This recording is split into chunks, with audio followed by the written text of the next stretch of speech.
Right, do me a favor, Salaki. Can you check that is actually no, I can check on this. Don't worry.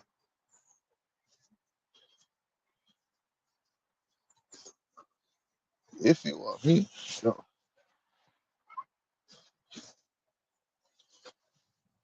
Make sure that oh shit. Let me make sure that it's not set up with my earphones. Is it running?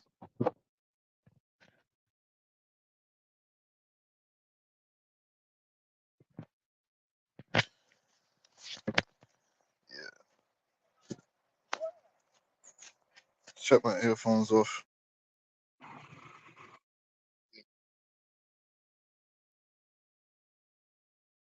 Okay, good, good. Alright, shalom, shalom. First, I'd like to give all praises. Come on, all praises unto Yahweh, Shem Yahweh Shai, Wahalakah, double honors unto the apostles and elders of Great Millstone that taught us well, that taught us this truth, man. You know, it's ministry. And honestly, brothers out there all over the world on the highways and the byways, teaching this word in sincerity and in truth. Um, and you know, what I want to talk about today is, you know, you got the Christianity, right, which is one of the major ops, the major opponents of the true gospel, which is in Yahweh Shai, you know, and it's not been questioned, you know, and this is where we come in because you know we uncovering the lies and the falsehoods that Christianity pushes and show that actually you know the things that they teach or the doctrines that they're promoting in on the pulpit is not really biblical. It's not really in line with the narrative of the Bible because the Bible, like any story, because it's a story, it's a real life story. Every story has a narrative, a plot, a narrative. All right. Christianity doesn't really fit into the narrative of the Bible if you actually read it. So an example of that is um I was in Barking the other day, and they're always there, man. These Christian crusaders, man. They're out there trying to win souls to Christ, and they're always talking about, you know, God loves everyone and He wants you to repent to save you from hell, right? And if you want to go to heaven.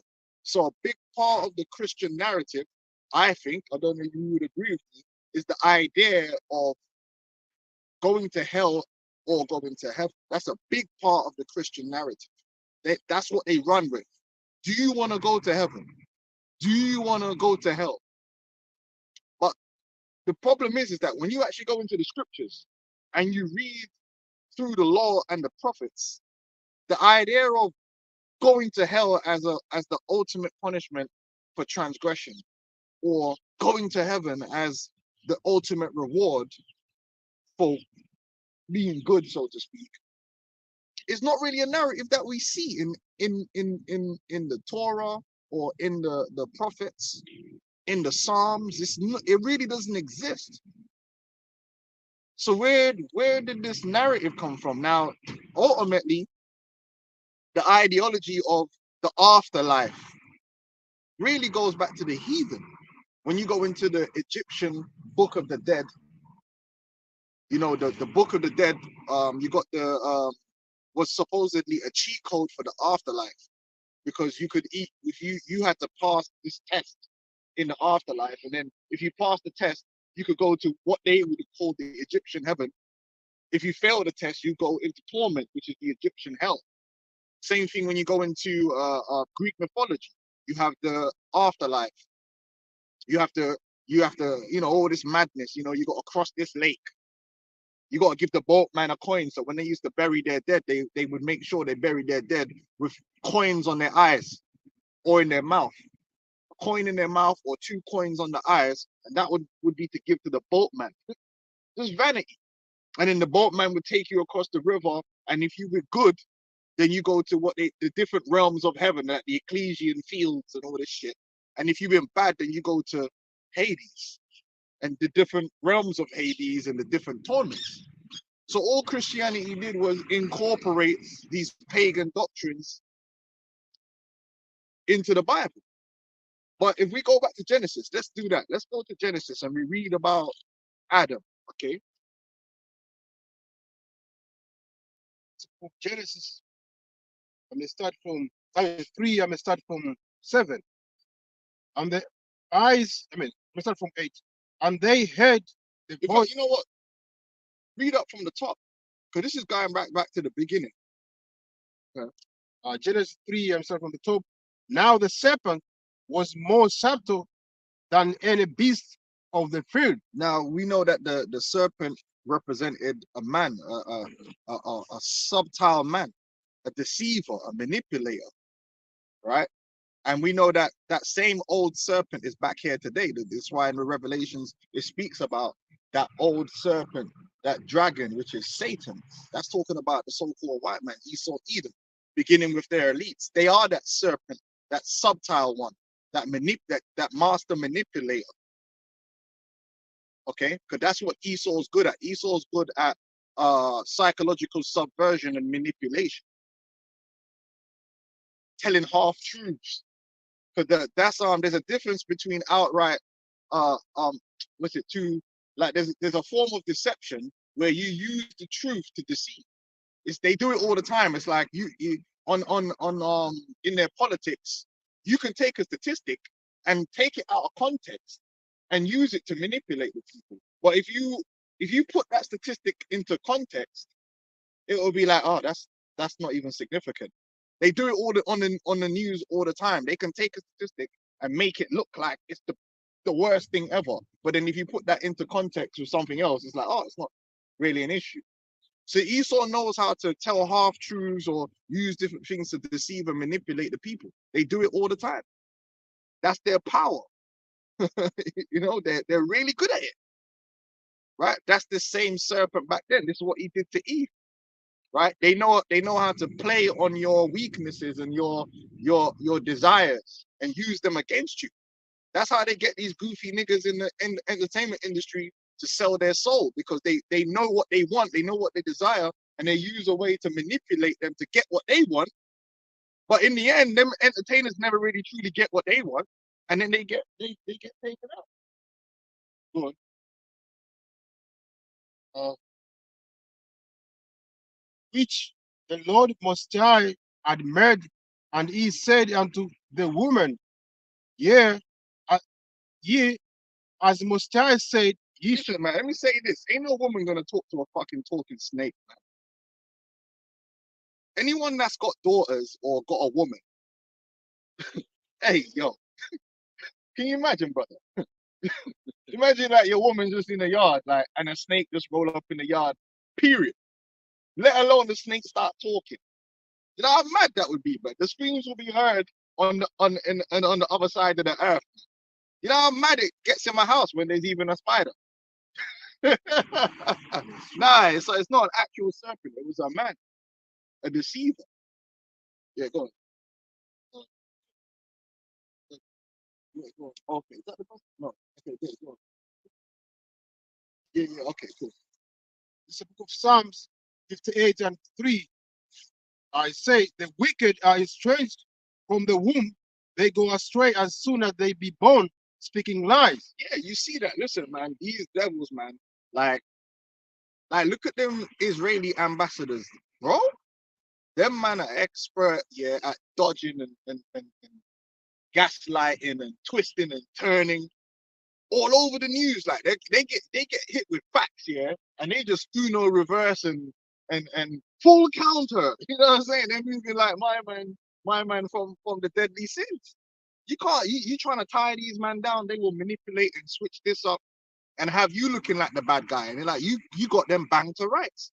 This devil is exceptionally well equipped with the art of skullduggery and lies and mischief. They've got it down to a T. They know how to manipulate your emotions. They do it all the time. They got it down to a science.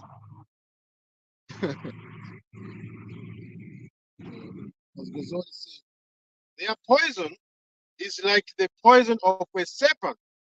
They are like their father that stop us now here are here. Because you really can't you can't reason with a man that's basically only motivated by their their lusts and their desires. There's no you can only reason with a man that can be reasoned with, because that man is willing to basically subdue his desire or subdue his lust and let let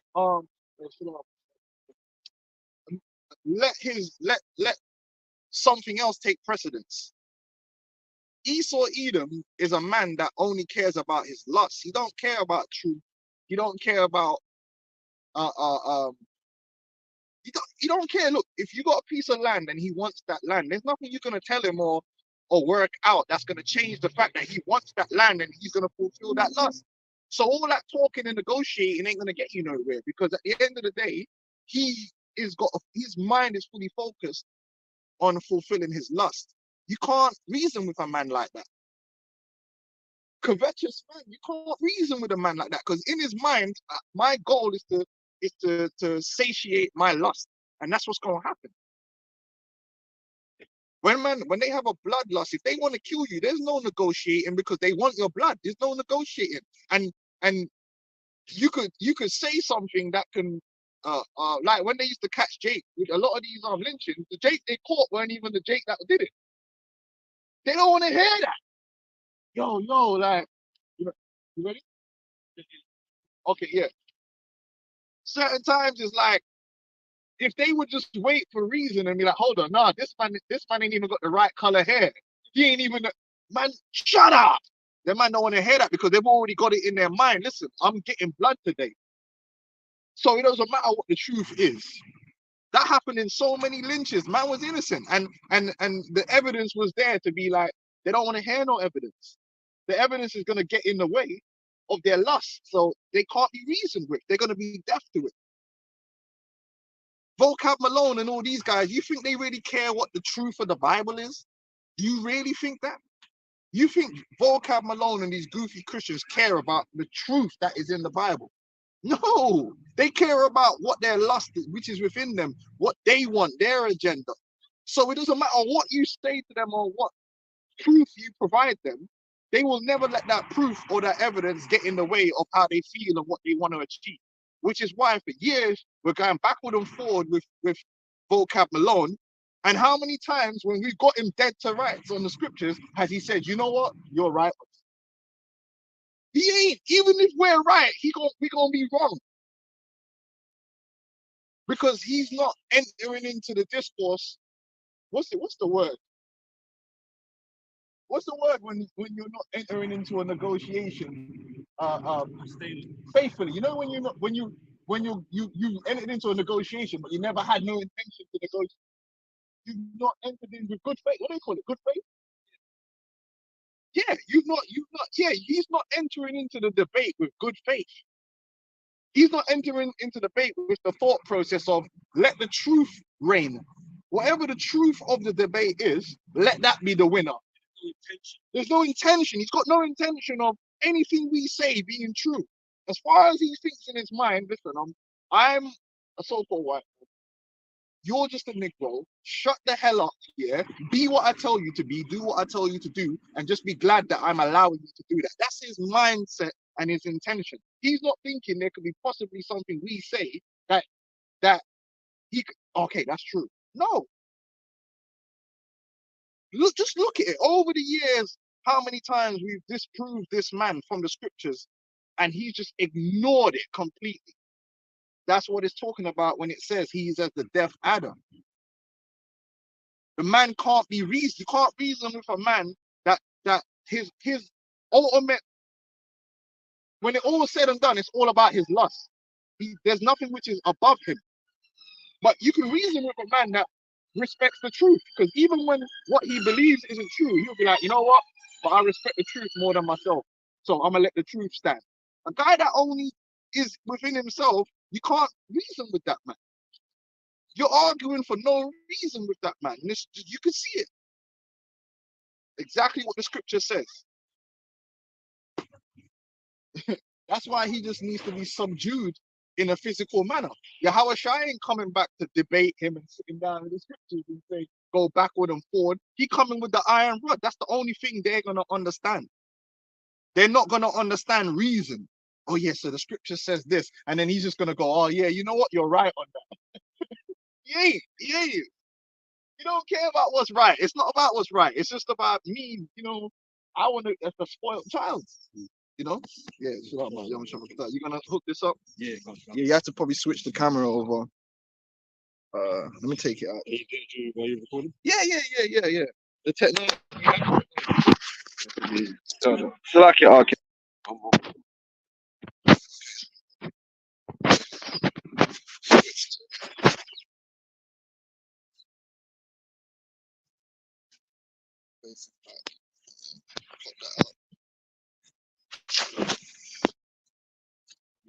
All right.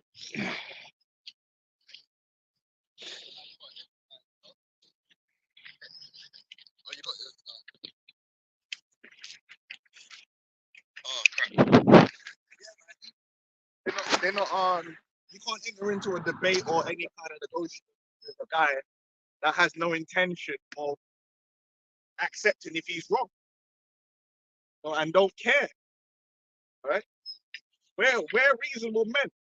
We will go into the scriptures and see whatever the scriptures say. What did Apostle Tahar said when that polite came to the camp? He said, if it's in the scriptures, that's the way we need to operate. Someone comes to you and it's in the scriptures and it's the truth of the scriptures. A sincere person will go with what the scripture says and not go with your own emotion or your own narrative or your own agenda that you had already. That's called being sincere. Huh? Just twist the truth. Trying to for twist your, the truth for your around own, for your own means. to your own flesh, your own belly. That's not what this thing is all about. Let the truth stand. Well, carry on now. Yeah. Well, no, was you finished the song? Yeah. Hey, these man, listen. Yeah, man. Hey, this guy, Volkan Malone, is so disingenuous and so lacking in faith towards the truth that he came out when the whole October 7th thing came out. The 3 live streams, basically with different Israelis, like promoting it and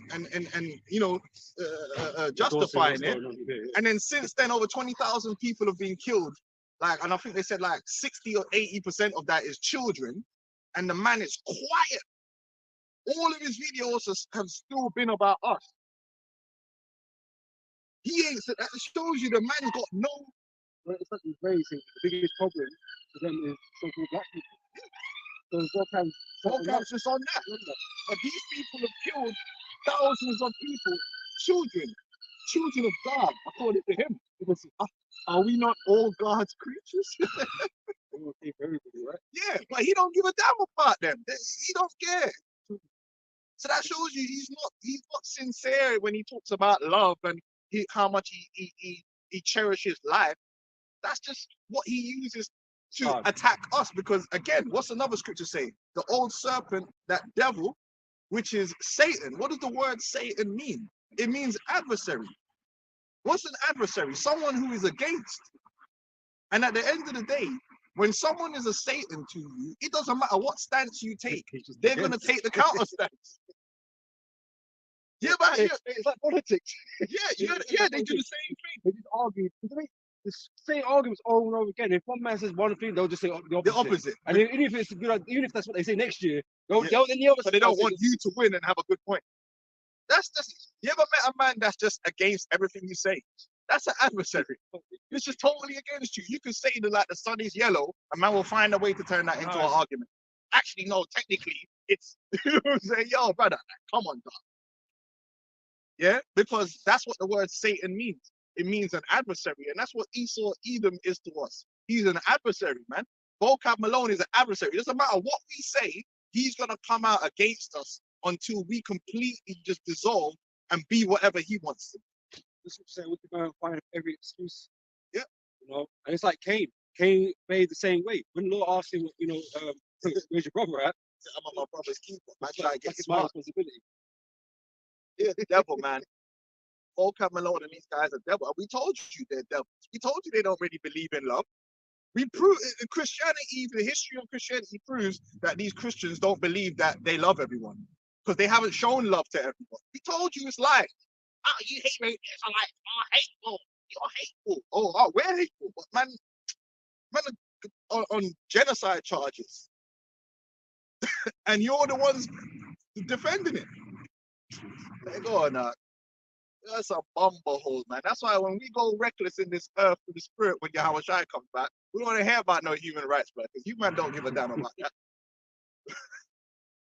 It's convenient. Yeah, it's convenient, yeah. But let us kill one person and see how many live streams he does on it.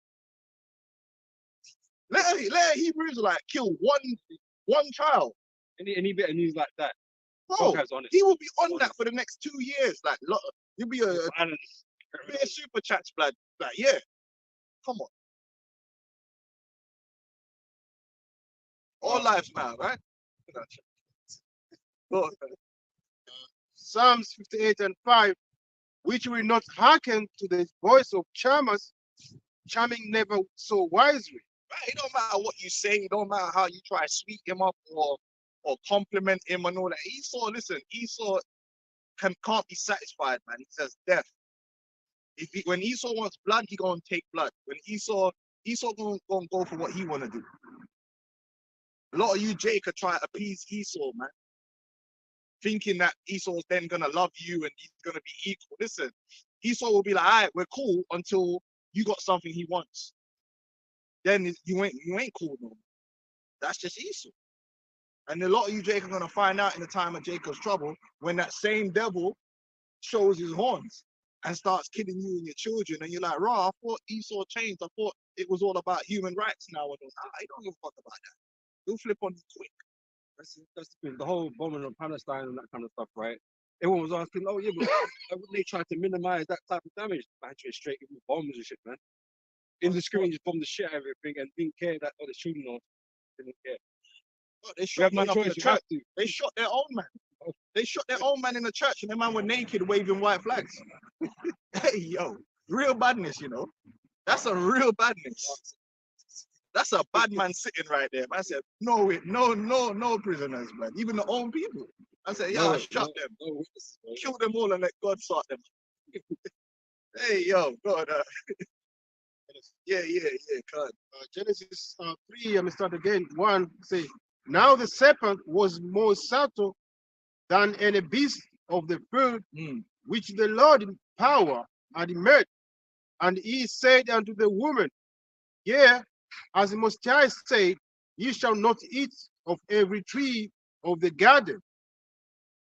And the woman said unto the serpent, we may eat of the fruit of the trees of the garden, but of the fruit of the tree which is in the midst of the garden, Most High has said, ye shall not eat of it, neither shall ye touch it, lest ye die. Right, so what that's talking about is error. You see, everything has the world that the Lord created, there's opposites. That's what the scriptures speak on. Right? If there's a right way, there has to be a wrong way. You can't have a right way and not have a wrong way. Otherwise, there is no right way. You know what I'm saying? Yeah, and the world wasn't created that way. Everything has a parameter that you could go outside of, and then it's mash up. So it's the same thing with life. The fruit that we weren't supposed to eat of was the wrong ways, which is the error goes on forever. The wide gate. He said the fruit that they were supposed to eat of was the way of the Lord, the righteous way, the righteous path, which was later given unto the Israelites. The law, statutes, commandments of the Heavenly Father. He said, don't eat it. So the way of these really represents the way of these other nations, the way of error. Don't eat of it, meaning don't consume it, don't even touch it, meaning don't even play with it, don't get involved in it. Lest you what? Lest you die, because the wages of sin, the scriptures say what? The wages of sin is death, meaning what you're going to reward yourself with is pain and suffering. It's not gonna equal to what you really desire, because ultimately everybody wants life. Everybody wants the good life. They want good things to happen to them. peace and joy and all them thing there. No, that's not what you're gonna get. They don't profit. In the end, it's gonna be a minus to your account. Big minus, right? Well, listen to the devil and how slick the devil is. The devil is a master manipulator because he's gonna tell you some truth to hit you with the lie. He knows the truth. And the serpent said unto the woman, Ye shall not surely die. Right, you shall not surely die. Right, you shall not surely die. Go on, read on.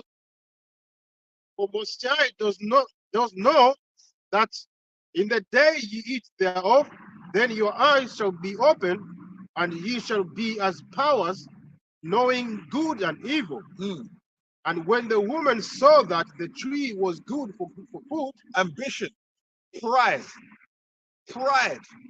trying to go above your station, thinking you know better. And that's the way of the world. The way of the world is the arrogance to believe that you know better. And it's extremely arrogant. It's extremely arrogant. It's like a man, I always put it into a car. A man design a car and he give you the manual and the instructions of how to maintain that car, that whole system. And you don't know nothing about cars and you just turn around and say, you know what, yeah, nah, you shouldn't. You're saying I got to put what oil in there?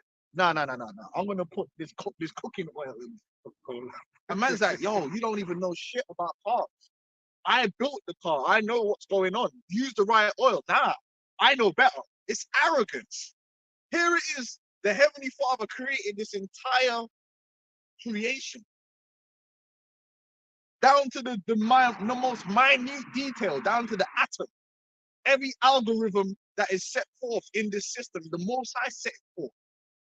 Everything, every action has a reaction. That's not an accident. That's why you can live. That's why this world, you can live in it and be logical and it makes sense. What happens if you like jump off a building? It's everything you do has, you put an egg in, you crack an egg into a frying pan, you know it's gonna fry. Action, reaction, everything kind of, nothing surprises you really. Because things happen how they're supposed to happen. The results are the results. You are generally saying aside from miracle. Aside from a miracle, Which anomaly. is not supposed to happen. Yeah, everything goes by certain strict rules. Yeah. And in this universe, one of those strict rules is the wages of sin is death. That's a rule in the universe that cannot be broken. No one has broken that rule. Give me the book of Job, since days which one is it? I can't remember the exact. Is it 20? That the triumphing of wicked is short. No one has successfully sinned. No one has successfully took upon them a way that the Most High said is not good and got a result different. 1 + 1 always equals 2. You can't make 1 + 1 equal 3.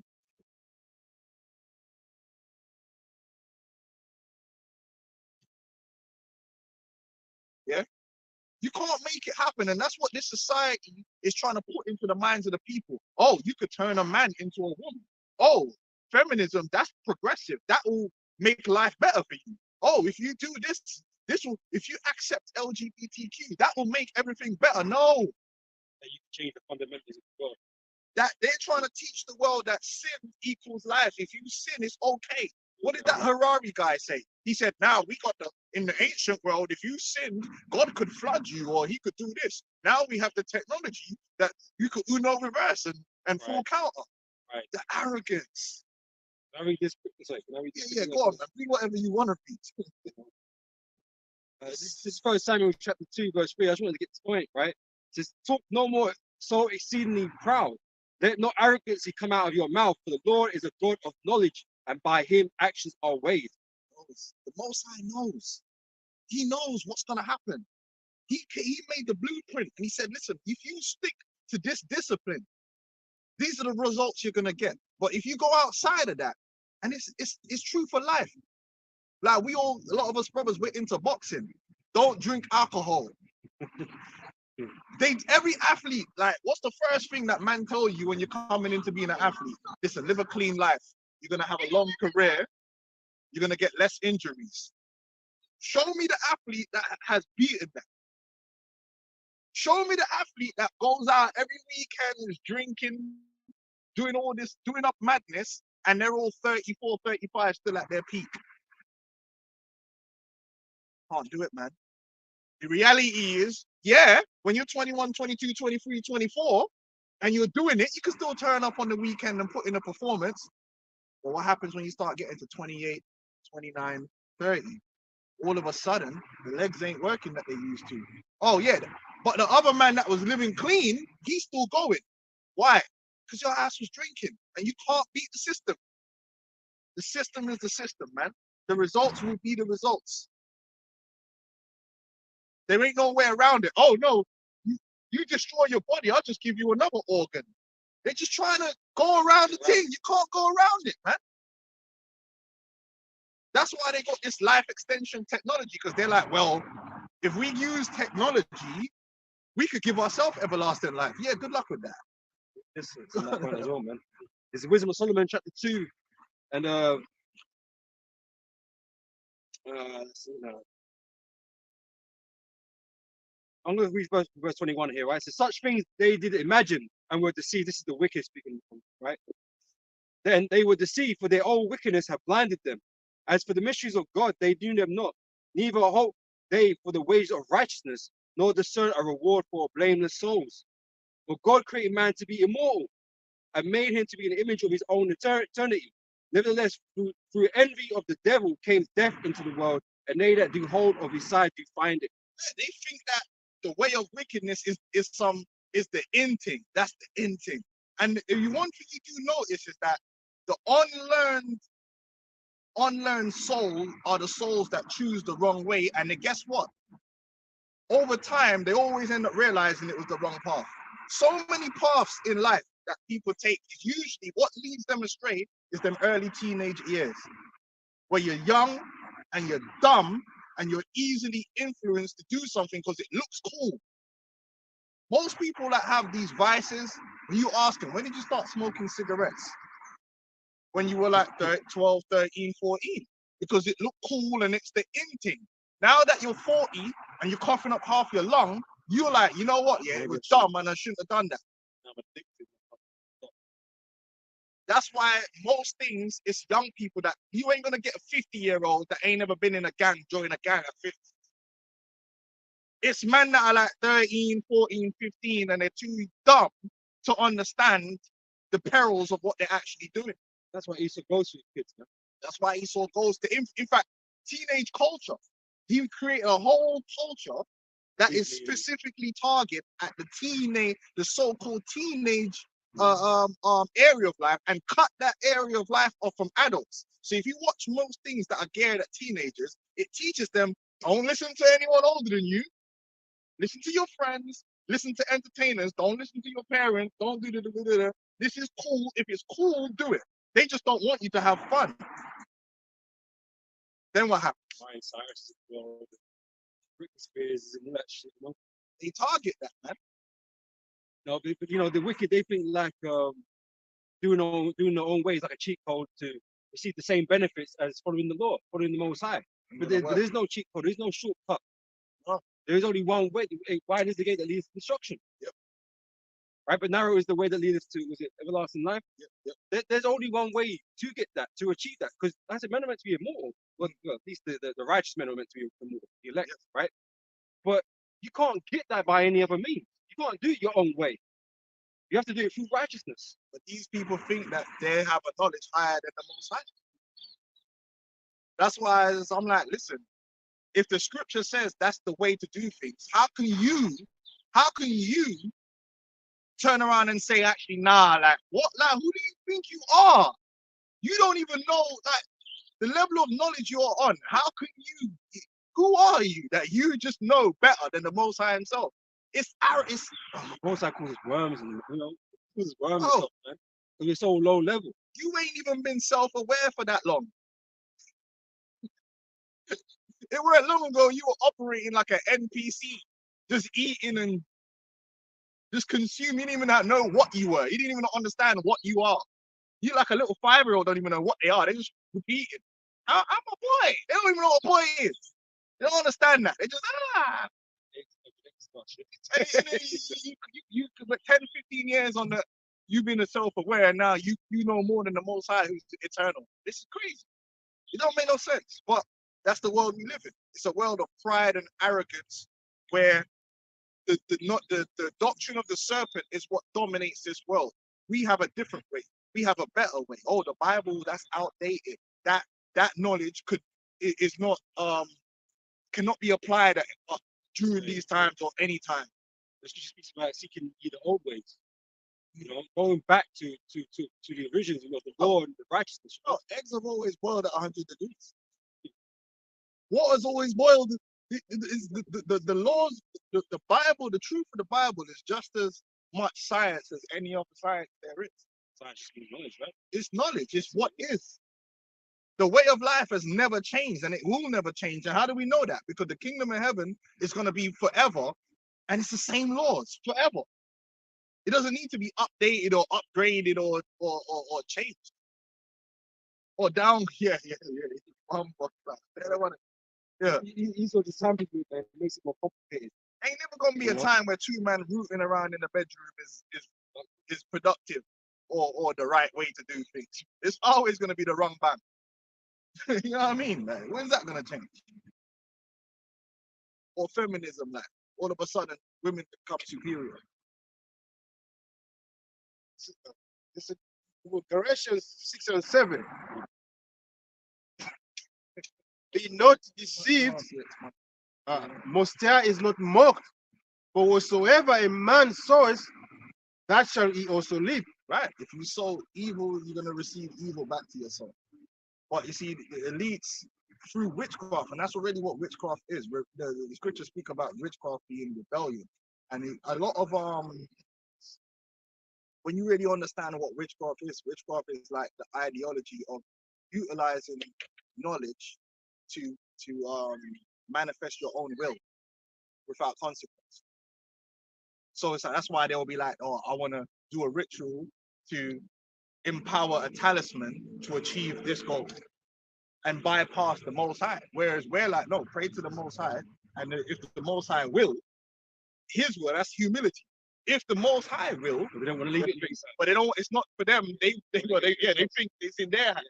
So I'm gonna utilize the sciences and the horoscopes and the numerologies, and I'm gonna make things manifest my own will without consequence. That's why they had a thing called what? Cremation of care, do as thou wilt, that they could just shed the consequences of their own actions and manifest their own will, and that's pride. Whereas we're on the opposite of that scale. We accept the consequences of our actions, and we want to manifest the will of the Most High. And that's the difference between the Jedi and the Sith. When you clock it, the whole ideology, if you watch the movie Star Wars, that was the difference between the Sith and the Jedi. The Jedi were one with the Force. Whatever the will of the Force is, they were humble. The Sith wanted to control the Force. They were witches. They wanted to be in control. That's why my man switched to the dark side, because he wanted to accept that his mother died. And Padme was going to die. He said, I'm going to use the Force to stop her from dying. I said that's what witchcraft is. It's still against the natural order. Yeah. Right? And even considers like something like natural. Because they're going against the grain, man. Unnatural Disney, right? That's what it is. Yeah, that's what it is. So rebellion is just the act of witchcraft, and that is the doctrine that the serpent to this day is promoting to the people. But when you really clock it, it's all self-destructive, because meanwhile it's causing destruction to the people, the children, the families. Everything that they're promoting to people has some short-term benefits but long-term destruction. All the fashionable lifestyles that they promote to the youth destroys you within 15-20 years. Cigarettes, alcoholism, all that over partying, dumb stuff, everything, man. You know what I mean? Loose, what they call it, the free love and all that stuff. What did it do? STDs, everything. Long term, they burn out and are dying. It goes on to say, for he that soweth, and then they give you some drug to cope, so that you can try to like numb yourself from the consequences of your action. Yeah, become an alcoholic. Don't worry, we'll give you a new kidney. Now, you follow the way of the Lord, you wouldn't have needed a new kidney, and you could have still enjoyed your drink. Balance. You would have had family. You know, all these negatives come with that. There's so much negatives that destroy people's lives, man. Now you're in fucking counseling sessions. How you mix it, still mixing vodka in with the prophet. When you took bad advice from the devil. The Bible speaks about balance. They tell you no, you do what you want. Go on, man. For he that soweth to the flesh shall of the flesh reap corruption, but he that soweth to the Spirit shall of the Spirit reap life everlasting. Right, because remember, the flesh has no boundaries except when you die. Your flesh is insatiable. If you allow that's why there's such a thing as addiction. If you allow your flesh to have control, your flesh will literally destroy itself. And if you don't know that, have children, and then you will find out. Children will readily do something that will destroy them, and you have to stop them. If you let a child, they will eat sweets until they have no teeth in their mouth. Literally. We're so dumbed down. We're like children. Even as you get older, everyone's like a child, man. Yeah, Everyone's been taught to think like a child because all they want is what they want. You know what I it's mean? a lust. You know? You have to learn to control your lust. You have to learn to control this flesh because this flesh won't balance itself. Like it will go and go until you crash out, and then you might not make it. You know what I'm saying? Like, so you got to learn to be spiritual in the spiritual aspect because this word is spiritual. This word will help you. What does the Bible say? The carnal mind is enmity with the Most High because it's not subject to the laws, the spirit. Your penis only understands pleasure. It doesn't understand adultery. It doesn't understand why it's important to keep marriage sanctity, a marriage contract. All it understands is I'm hard right now, and if the girl wind up on my thing, I'm gonna pop. And you enjoy that. Obviously, your penis doesn't react different to a married woman because it doesn't understand all that. All it understands is the external stimuli. That's why the flesh can't be trusted. That's why you got to go with the spirit. But if you give in to just the lust of the flesh, boy, you be out there eating until you're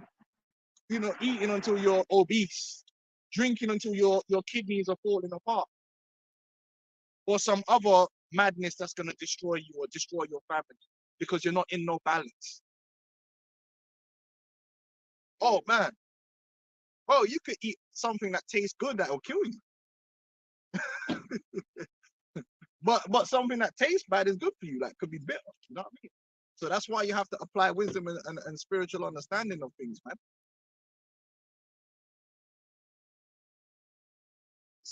Genesis chapter 6, verse 11.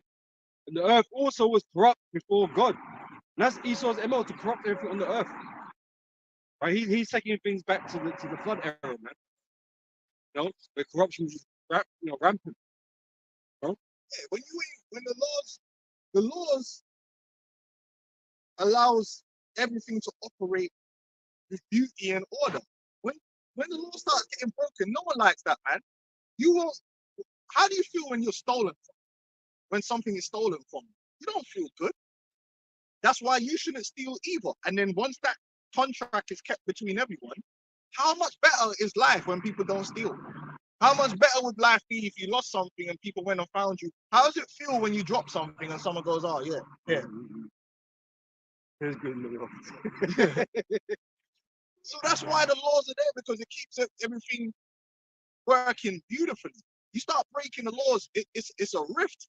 It starts breaking things down, and in the end, you end up in a situation that everybody hates. Because if you live in a world where that's full of murder, theft, and all manner of madness, all that is going to come back on you. Even if you're doing it, it's still all going to come back on you, and nobody likes it. When you could go murder people, what happens when someone of yours gets murdered? Do you then just be like, no, you start crying? You become a victim to the own wickedness. Your own back. The scriptures speak about that. He said your own wickedness is going to turn on you and correct you, and that's what the ghetto is. A big part of why it's so disgusting to live in the ghetto is because of the own people that live there. doing things to each other, making your own lives hell, backward and forward. Where if you actually treated each other in righteousness, the ghetto Have a wouldn't nice be that day. bad. Yeah. Yeah. It's you doing wickedness to each other. That's your own. You're creating a belt for your own back because it's gonna come back on you. The evil will come back. If you're committing adultery, and it's always the man that commit adultery on other man that cry and hurt the most when it happens to them. Listen, 100% guarantee you that's how it works. That's why you see them celebrity man, yeah, they get all hurt when their woman does things, yeah. What do you think they do? Tyrese, listen, Tyrese done pop Bear Man's gal and laughed about it. These men have done popped Bear Man's wives and laughed about it. But then when it happens to them, all of a sudden they're on the internet breaking down and crying, yeah, because no. But they're all, I know mans that will like that, but they be the worst mans, man. And then when it happens to them, beer balling them, man, are under. They're hurt beyond hurt. But bro, you were happy to go out there and set that precedent. Yeah, go. Verse 12. So verse 11 again. And the earth was also corrupt before the Most High, and the earth was filled with violence. Oh, and you see that now. The earth is filled with violence. It's not recorded in God's book. Huh? No, it looks right. Oh, I okay, was just cool. looking for you, lot, making sure it's lined up. Thank you, brother. What you got? Hebrews? Like, Yeah. Yeah.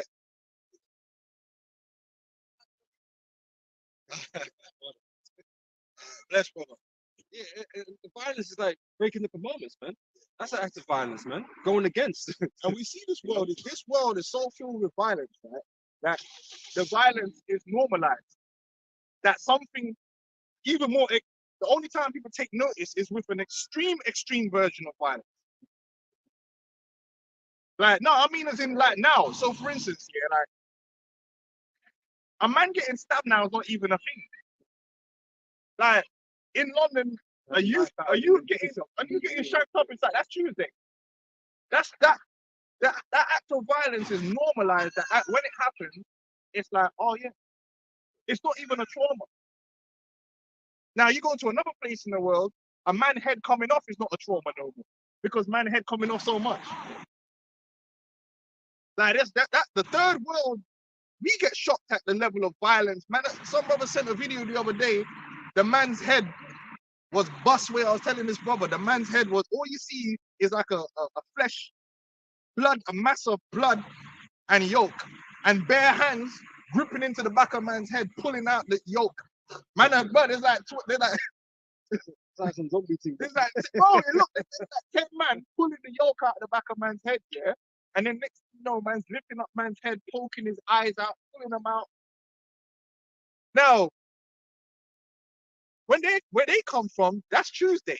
Man will be like, oh yeah, that happened, and then move on. Certain places, the whole country, everything would stop if something like that happened. Like what the, like this world wickedness is so pervasive that people blink at wickedness now. It's normalized. It's normal for murder to happen. It's normal for stealing to happen, scamming to happen. It's so prevalent that the level that it's happening on, it has to go even more extreme for you to be shocked. We're desensitized to it. When really one murder is too much. One murder is too much. But we live in murder capitals where murders are happening all the time. It's just a statistic now.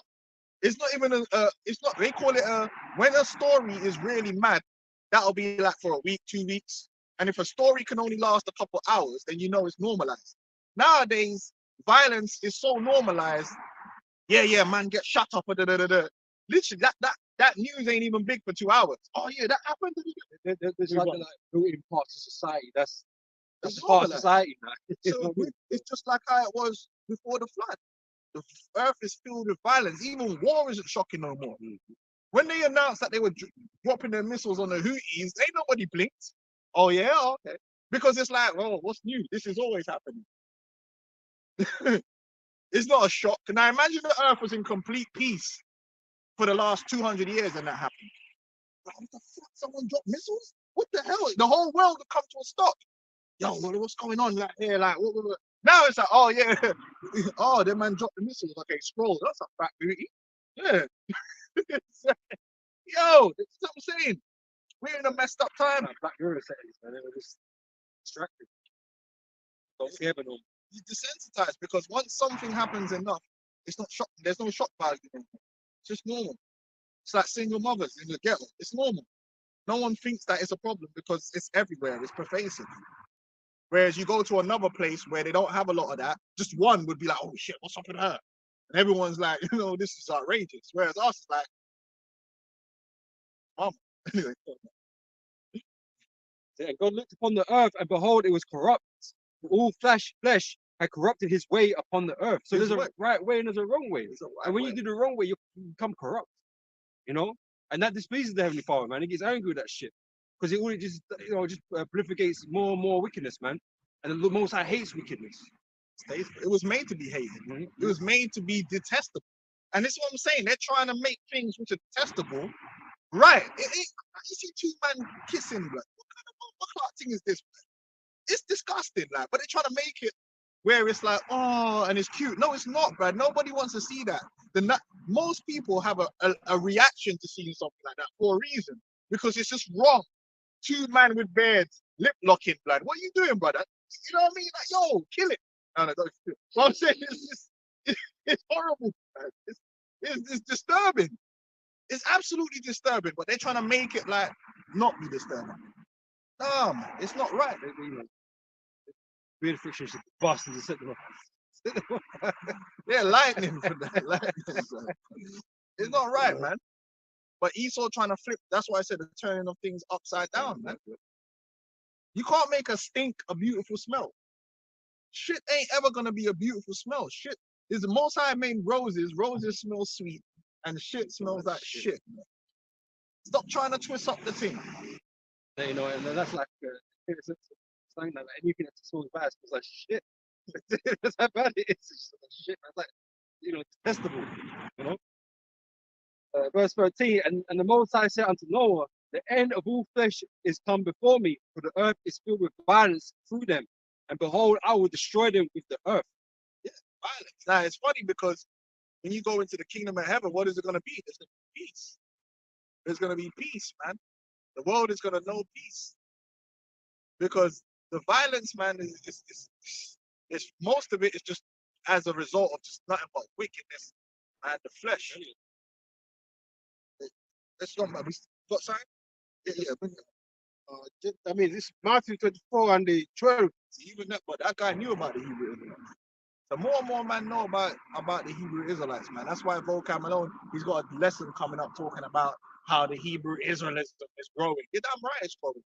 Because this is the light being in the dark place, the light is being brought into the earth and through us. What did this just say though? This thing being working alongside, there's nothing you can do about it. You can't do nothing. So you're just sitting there worrying about something you have no influence over. It doesn't matter how many fucking videos you put up trying to tell the bonkers or whatever you're trying to do. Right? You can't do nothing to stop this. It's only gonna grow. It's not only gonna grow, it's gonna overcome and completely saturate the earth with light. Beginning with the elect, but then once the elect have rulership over the earth, that light will be forced upon all people and all nations. Every corner of there won't be a single land in the earth which will not be under the reign of light. That will be hidden from light. You got Mordor. How did we not see this? And then the other man goes off. He's like, and then the orc just comes through. He's like, oh shit! There's like a whole fucking army here. How did we not see this? Yeah, because the darkness was shrouded and hidden it. Now in our kingdom, there ain't gonna be no little corner of the earth somewhere where man are doing wickedness and we don't know about it, and they just there being Batman or something. Amalek in one of them tunnels. That's what I'm saying. And maybe there's parents in the tunnels in the kingdom, so they can do Nate's rebellion thing. Yeah, they should have done them, man. I'm talking as a joke, man. You know, like how the Lannister, Tywin Lannister in the books, them man tried rebelling against him, and they were down in the caves. Man just rerun the river down in there, lock them in there, and drown all them motherfuckers. Don't do that though. That's just me being telling a joke, a dark joke. Get it? Go on. This is the book of Matthew 12, 24 and 12. And because iniquity shall abound, the love of many shall wax cold. Hey, there's a saying, hurt people hurt. When you get hurt and you get violated, it makes you want to hurt and violate other people. People, it goes round in a circle. People that have been abused tend to become abusers. You know what I'm saying? Because the darkness infects you and you become a dark person. It's true. That's why we live in the world we live in, because people hurt each other and then they don't trust no one and then they start doing, wickedness to other people. Oh, that's why you can't deal with these fucking women. How are you going to deal with a woman, that's been scorned by bare man? So she's going to scorn you at the first chance she gets because she's been hurt. So she wants you to feel her pain. She's been hurt. Hurt people are going to hurt people because they're fucking hurt. They don't care. When you've been hurt, you lose empathy. You know that? That's a known fact. When you've been hurt and bad things have happened to you, a lot of people become unempathetic to others because of their own pain. You know what I'm saying? So that's why we live, a big part of why we live in the world we live in, man, is crazy. You can't trust people out here because people have been hurt too much. They've been stolen from too much. They've been beat up too much and all that. So they don't grab to fuck you up. Yeah, man, they've been darkened. That's why you have to fight to retain light within yourself and your integrity to do the right things. Because this world makes you just want to be fucking. I was going to be like everyone else, just fuck people over. I might as well just scam people. I might as well fuck them. I'm going to scam them before they scam me. And all this shit. That's basically how people think. Not training them up to where they want to be. Sell out. Guys that they've said that all fucking day. You look at the entertainment industry, they use the guys they've already broke in to bring other people in, and they break them people in because that's what happened to them. So they're like, if I had to have it to make it, then you ain't gonna come in and just make it like that. You're gonna have to give up some ass too. Because I had to give up the ass. You're gonna give up the ass, man. Everybody ass getting given up. Hey, fuck that, man. Just work in McDonald's, man. You know what I mean? Flip burgers, man. You sucking no dicks out here, man. That's crazy. Go back to Genesis 3 and 6. And when the women saw that the tree was good for food and that it was pleasant to the eyes, It could be dressed up. And that's what I said. Like most things which are self-destructive are dressed up. They're made to look cool. Like there's so many things. They glamour. No, that's where you get the word glamour. Glamour is actually witchcraft. It's a terminology, and it's no. That's why they call the fashion industry glamour, to glamorize. When you glamorize something, you're putting a false image of that thing over to make it look better than it actually is. Like everybody wanted to be Mia, right? What's her name? Was it Cassie? No, Cassie. Because they glamorized Cassie, right?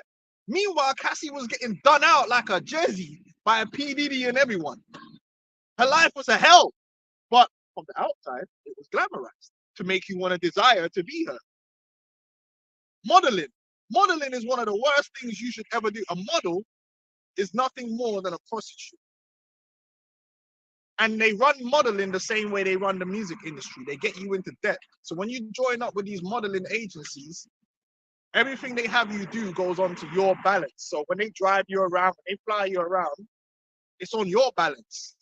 And then so a lot of them end up in debt being a model. So then what happens is after the show, someone will come around, oh, there's a party. You can come to the party. You'll be there. We'll pay you to be to the party. But when you come to that party, you're a fucking prostitute. And there's gonna be man there with money.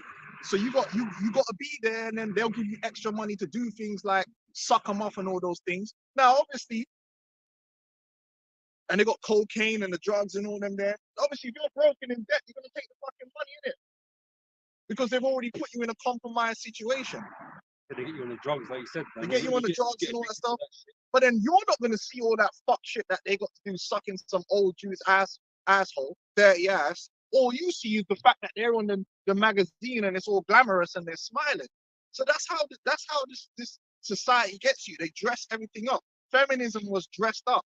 They use the magazines to dress feminism up as if it's something good. When really feminism was about you just fucking yourself over, fucking your family over, and living a lonely life and going to work for Esau and get nothing from it except money at the end of the day, which you have to give back to them anyway. But they dress it up. So self-destructive agendas. Read that again, and that's what the serpent did. And the woman was like, "Oh, it looks good to the eye."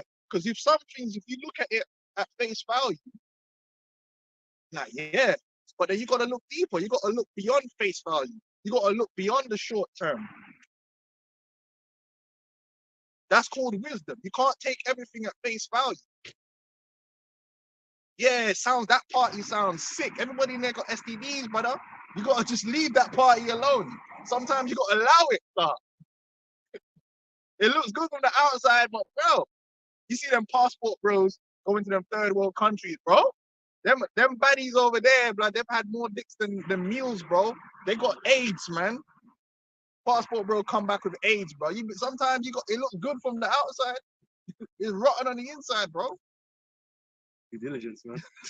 You gotta check that shit out, man. TLC, everybody thought they were living the life. Then they come out and said, "Nah, man, we broke, we fucked up." Who would have knew? We're getting extorted. It's like isn't there a scripture about evil eye? I was trying to find it. You man. know, I they can't actually find tell it. them celebrities you have to smile all the time. That's why they're always smiling. They always look happy. But they're told when the cameras go on, you have to put your face on. But then you find out they're fucking depressed and on pills. The cameras go on, they have to put the glamour on. Make sure your makeup is on. Make sure you're dressed nice. Make sure you're smiling because we want the people to think that you're living in heaven. Meanwhile, Harvey Weinstein, anyway, go on. Fine, man. Oh man, that's disgusting.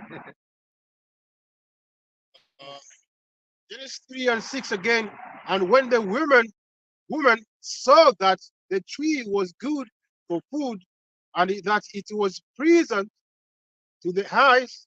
Can I just interject again with the scripture on that point? It's 1 John 2 and 16. It says, verse 15, love not the world, neither the things that are in the world. If any man love the world, the love of the Father is not in him. For all that is in the world, the lust of the flesh and the lust of the eyes, right? Is lust overcome her, man. Desire it. You know how many people in small towns? LA is known for that. Loads, hundreds, thousands upon thousands of young girls. They're living in a nice little village somewhere. Everything would have been alright, bro. They would have been cool. Yeah, it's not glamorous. You know, it's just a nice little town, small. Everyone knows each other. Take care of each other. You know what I'm saying? There's one bar. You know, this is one thing. But life is cool. You're making ends meet. You're gonna get a job there. They're watching MTV. They're watching all these things, and they see in the glamour, and they leave where their town is and go to LA. I'm gonna be a movie star, and they end up porn stars and prostitutes, hooked on drugs, and die of overdoses. That's a fact. Thousands upon thousands of girls, small town home girls, buy into the glamour and go to LA trying to be the next Angelina Jolie and die crack infested whores. Or chick who like Britney Spears out or something like that. She's sort of background from out there, right? Got put on Disney or whatever, Bro, and then she grew up and become a pop idol. She became a Bro, pop idol. a lot of You know, people go to the But then cities. check Britney Spears now. It's fucked. A lot of people go to these cities where they think it's all the glamour, and them cities destroy them, bro. They get destroyed. Them cities are dark. It's dog eat dog in there. They get destroyed. There's demons in these cities, man. And but they want to go there because it's glamorized. Yeah, that's where it's boring where I'm from. I need to go here. They got nightclubs. All this is going on. The lust of the world, man. And they get drawn out into situations. But even John, when he got given that revelation, he marveled at the harlot and everything that was going on. The man. lights. Yeah, All of the lights. yeah. All of the lights. You know, it's dazzling. You can't see straight. Yeah. It's dazzling, man. But there's a lot of sick shit happening underneath them lights and in the dark corners, mate. A lot of sick people that will fuck you over.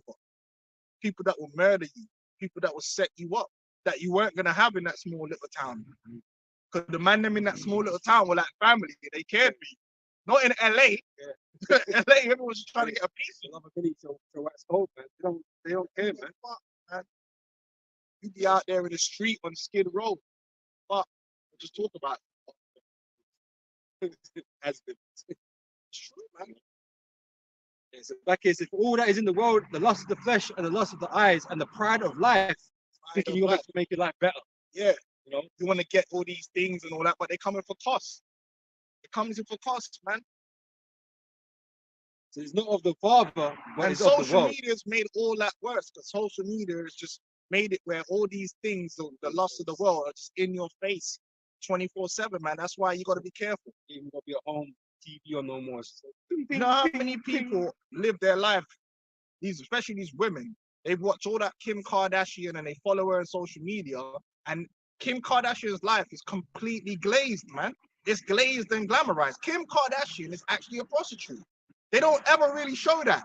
They're not really showing you the reality of her life in reality TV. It's literally all glamorized.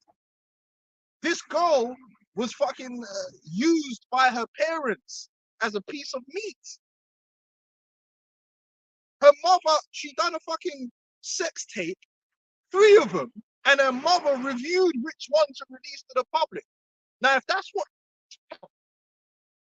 it's good because she's a successful businesswoman now, and that's the blah, blah, glamour, blah, blah, and she's blah. got the makeup and all that, and she's going on holidays. All that is just glamour. The ends justify the means, and that's what everyone behaves like out here. Whatever they got to do to be where they want to be, you might as well do it because you feel like it's gonna make you better in the end. But these men have to take drugs to get through the day. Have to take drugs. A lot of them are alcoholics, drug takers to get through the day. You see most of them Hollywood actors, they clip them in pictures when they're not in front of the camera. They look fucked. Why? Because them men have done so much ungodly shit and had to sell their soul and bow down so much that it eats them away at the in the inside. And so they just have to douse the alcohol, the drugs. Anyway, remember that top DJ here? He was like the #1 DJ and he killed himself. Cause he man. Anyway, go on. Yeah, go on. This is Isaiah 5:20. Woe unto them that call evil good and good evil, that put darkness for light and light for darkness, that put bitter for sweet and sweet for bitter. It's twisting the world around, man. So evil is glorified, and in a lot of things, what's happening now? They've twisted the world around so much, yeah, that you can't even be. You ain't can't look there. You see this whole Cat Williams things that come out. That's not nothing new. Everybody knows. I promise you this. If you're my age, you know that all these celebrities have sold their soul to Satan. There's no way, because there was a time on YouTube when YouTube was just filled with videos exposing what these people are really on. Right? You got more chance of getting cancelled for coming out and bunning Batty Man than being exposed for being a Satanist. Because the reality is that the world, these people have been demoralized to the point where no one cares. No one cares that this person's an industry plant or da-da-da-da-da. It's not an issue no more. They can all come out probably now and tell you that they're Satanists. They want to get cancelled. Man will still buy their albums and listen to their music because the world's been demoralized to that point. You got fucking cracks with Nas X and shit. Like nothing's off the table now. You'll still follow that nigga. You know what I'm saying? So why did it matter if they came out and said anything? Yeah, why is he not being cancelled? Because he ain't gonna be cancelled. But let a man come out and talk certain things which are right, they'll get cancelled quick. That's how it works, man. So right now, you can expose all the wickedness. Well, these people don't care. Because that's what they want anyway. They want wickedness to be like In the out open. there. Yeah, they don't give a fuck, man. These people are not gonna go all of a sudden go, oh my God, these people are all Satanists. Let's stop them. Nah, they're just gonna carry on. They want to be them anyway. They still sell their soul. Even this is like like test runs to see how much people are kind of come along in terms of accepting this bullshit. Yeah, what niggas do about it? They ain't do No shit. one does nothing. They ain't rioting. No. They didn't start doing a riot. Oh, all these men are sellout. We need to do something about this. Niggas just go and watch Man Special. It turns out we could do more now. we can bring more shit out now. And they will. Shit. Go on, people don't. The book of Second Ezra 15 and the start from 5 say, Behold, say the Lord, I will bring plague upon the world, the sword, famine, death, and destruction. For wickedness has exceedingly polluted the whole earth, and their artful works are fulfilled. Yeah, the wickedness is totally pervasive, and the minds of the people have been completely corrupted. And these people don't stand for righteousness or anything that's good no more. They've been completely subverted. That's why it's all about the elect. and divided. It's all just about themselves now. Yeah, So these people are not together. Like spoke about earlier, love nation, but they don't care about people no more, man. So when this place deteriorates and collapses, man, things will be fucking horrible. Right? they care about pretending. To appear righteous. Yeah, fair, like virtue signaling. Same as what. Yeah, do you remember that whole thing? These people are crazy. You remember that when that woman got killed by that police officer? And there was this big thing about, and then all of a sudden, he had all these women on Twitter talking about how, yeah, I'm scared to leave my house. Bullshit. I saw you out last Saturday walking home alone after the club. You lying. You had some woman from Oxford saying, I'm scared to leave my house and go running. You lying. What, in Oxford? Fuck out of here. How are you scared in Oxford to come out your house and go running? You lying. It's just, they just wanted to jump on that wave. But where's all that wave gone? You notice no one's talking about protect women because that wave is gone and we can stop pretending now. It's just, it's so much bullshit, man. I'm scared. No, you're not scared. You're going to go out on Friday night, yeah? You're going to get in a black cab by yourself, man. Filthy drunk. You don't give a fuck. Who's that scared you stay your ass doors, man? Yeah, they don't give a fuck, man. Like, come on, I'm scared. Them same women, I want to see how they're living their life now. They're still living their life scared and they don't come out. And if they're not, then what changed? It's bullshit, man. This internet thing and all that. People just say things on the internet, but it's not even a real world. Demons. Oh, no. In Oxford. Therefore, said the Lord, I will Him barking, man. You know, barking I can understand. Like, you know what I mean? Like, you know, there's brackets out there, but not Oxford, but ain't nothing out there but there. Like, come on, man. You know, goons and that in the mean streets of Oxford, like fucking country lanes. The Shires, man. Fuck out of there. 15 and 7. Therefore, said the Lord, I will hold my tongue no more as touching their wickedness, which they profanely commit, neither will I suffer them in those things in which they wickedly exercise themselves. Behold, the innocent and righteous blood cries unto me, and the souls of the just complain continually. Well, that's it. Who's really complaining about this place? Who don't agree with this place? The Lord, the elect. We're not trying to negotiate with this place. We're saying let it be destroyed. Man. We're begging Esau to do right because he ain't never going to do it. We understand he ain't going to do We right. ain't trying to fix it or tweak it. You know, we need to start again. We're going to start over. Straight reset. Yeah. And do it the right way. It's a write-off. This place is when you get a car, like sometimes you have a car crash, you take that car to the dealership. There's a reason they call it a write-off. It's like, brother, we can't fix this, bro. It's Even if we made it look it's the fucked. same. It's fucked. It's beyond fucked up beyond repair. This world is like when you go into the scriptures, you learn about leprosy of the house.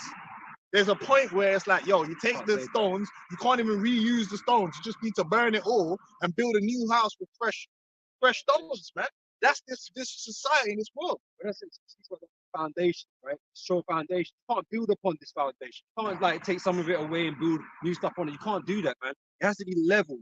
That's why Yahweh has come to level this place, man, and build again. We're gonna start over, start fresh, you know. And then this world can be built on a short foundation. Gotta do it right from the beginning, you know, because right now it's not on a short foundation. Hey, sometimes you can't fix it. Hey, like the central line, Just do it, you know. It's like the central line. They're trying to improve it and update it, but technically it needed to be built bigger from the beginning. Yeah, it needs to start fresh. Yeah, they can't go now and retroactively. Like I said, they could throw all the money. It would take so much money. They could throw all the money in the world. It still wouldn't be right. No, still wouldn't be right because it wasn't built to fit the purpose that it's doing now from the beginning. And this society wasn't built to fit the purpose of life. Mm-hmm. So it just needs to be destroyed, and we're gonna build a new world. that's designed for life. Well, it's like the covenant bet on better promises, and everything has to start afresh. They're like these, A new heaven and a new earth. It has to start afresh. you know, these UK houses. Why the doors so damn small, bro? Can't fit nothing in through the fucking. So you can't. You know, You can't. You can't. Man, you know what I know is, you know, some guys they put double doors in the front now, yeah. The way to patch is still a single door. What's wrong? What's wrong with this? What's wrong? Yo, just You know, bug it down. but that's why places like IKEA are so big now, because you everything flat pack now. You flat give pack, the fucking door, But the but flat pack shit ain't shit. good. Yeah, it's not quality, man. It's shit. Yeah. in comparison, you know, something's not right, but in comparison to a fully built thing that's Fucking built all properly, that is from the Shire and Lord of the Rings, man. Some Hobbit doors. No, this place needs to be destroyed, man. Hey, go on, man. Go on. Let's go. Yo, this thing's crazy. But it's true. Even cities, man, like a lot of places in certain cities now, like they can't fix certain things because, like I believe in San Francisco, a lot of the road system in San Francisco started off as cattle trails, which is why it's so fucking all over the place. And now it's a city, but the roads were never designed for a city. The roads were cattle trails, and you know the cattle were just moving anyhow. So, and now they built around it. You can't really fix it. Well, there is a way. You just got to level the whole thing and start and build the road system properly. And that's how Jerusalem is going to be. Jerusalem is a city that's going to be built fit for purpose and perfect from the beginning. Not this patchwork thing they got going on over there right now. It's going to have to be built again. It's like these roads when they come to do road works, right? They dig it up and lay down fresh tarmac, but that tarmac is fucked.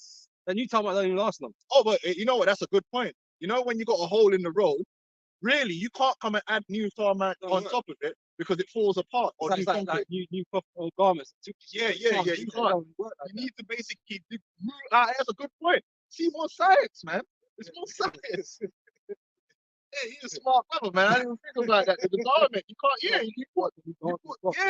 you just need to make a whole new garment, man. That's a good, man. That's a beautiful point, man. And that's the principles of the law. It's wisdom. It's science, man. So we're not going to come and take over this society so that we sit in the House of Parliament and we take over their organization. No.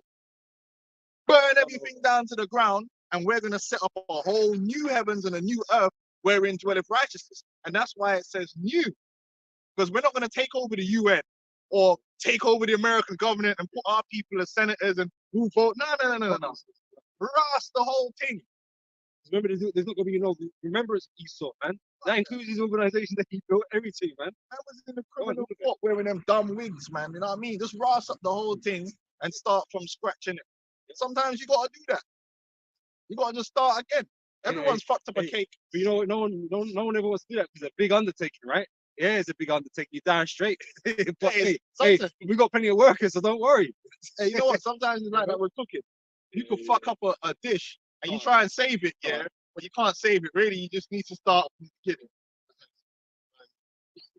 Yeah, sometimes you can't save it. Sometimes you can save it because it's not, but sometimes you just can't. It's done. You fucked it up. But anyway, and that happened the other day. My mom was cooking some goat water and she salvaged it where it's edible, but my aunt didn't want to eat it. She's like, this ain't goat water though. It's just meat that has it's a different flavoring. She couldn't say it. You know, it was sad. I ate it though. You know what I mean? It's like, it tastes good. It just wasn't what it was meant to taste like. Couldn't save it. So Malachi 1:4. Whereas Edom says, we are impoverished, but we will return and build the desolate places. Thus said the Lord of hosts, they shall build, but I will throw down, and they shall call them the board of the weakness, and the people against whom the Lord has indignation forever. So anywhere Esau set up, they're gonna be, their way is always corrupt. It always has been. These men are not the pinnacle of light. They're not the bearers of light. They never have been. Oh, the Enlightenment era, they call it the age of enlightenment. But you man ain't got no light. What are you talking about? What light do you have? These fuckers ain't got no wisdom, really. They got the wisdom of wickedness. But they're not enlightened because if America's supposed to be the pinnacle of their world, But the most dumbed down foolishness even and self-destructive behavior is the way of America. They misuse knowledge. Everything's in abuse. Substance abuse, child abuse, everything's getting abused. That's not the way. How could that be the way? It's filthy. It's disgusting, man. We're the people of light, the elect, beginning with the elect. We are the ones that are, because the light is these scriptures. It's not some random books, all these fucking self-help books. Man want to teach you the ways of Zen and all this shit. That's bullshit. There was already a book that had the light of the way of life and the wisdom of life that was already there from the beginning, and it's gathering dust. But now they want to listen to the Dwayne The Rock Johnson tell you, Fresh and fit, like, you know. oh, fresh and fit, and these dumb niggas, man. You already got the truth, man. But you see, the light is going to come into the world from within us, not really from the book. It's the book is going to be within us, and then we're going to shine that light out into the world. Exactly. How shall comes and brings us perfection. That's when we're going to be able to do that. Yeah. Right now, you know, we're just men in the flesh. You know, we're not perfect, but once we're imbued and given this law in our inward parts, then we'll be in a position to you know, teach the rest of the world that, man. Yeah, you know, they're gonna fucking follow it, man, under the pain of righteous judgment. That's why the whole world waiting for manifestations of the sons of God. Right. And not Esau. Because Esau's way is the way of darkness and confusion, man. Go on, man. Man, God. You know, and transgenderism is proof. How does that fucking make sense? Sorry for the, you know, the French, but how does it make sense?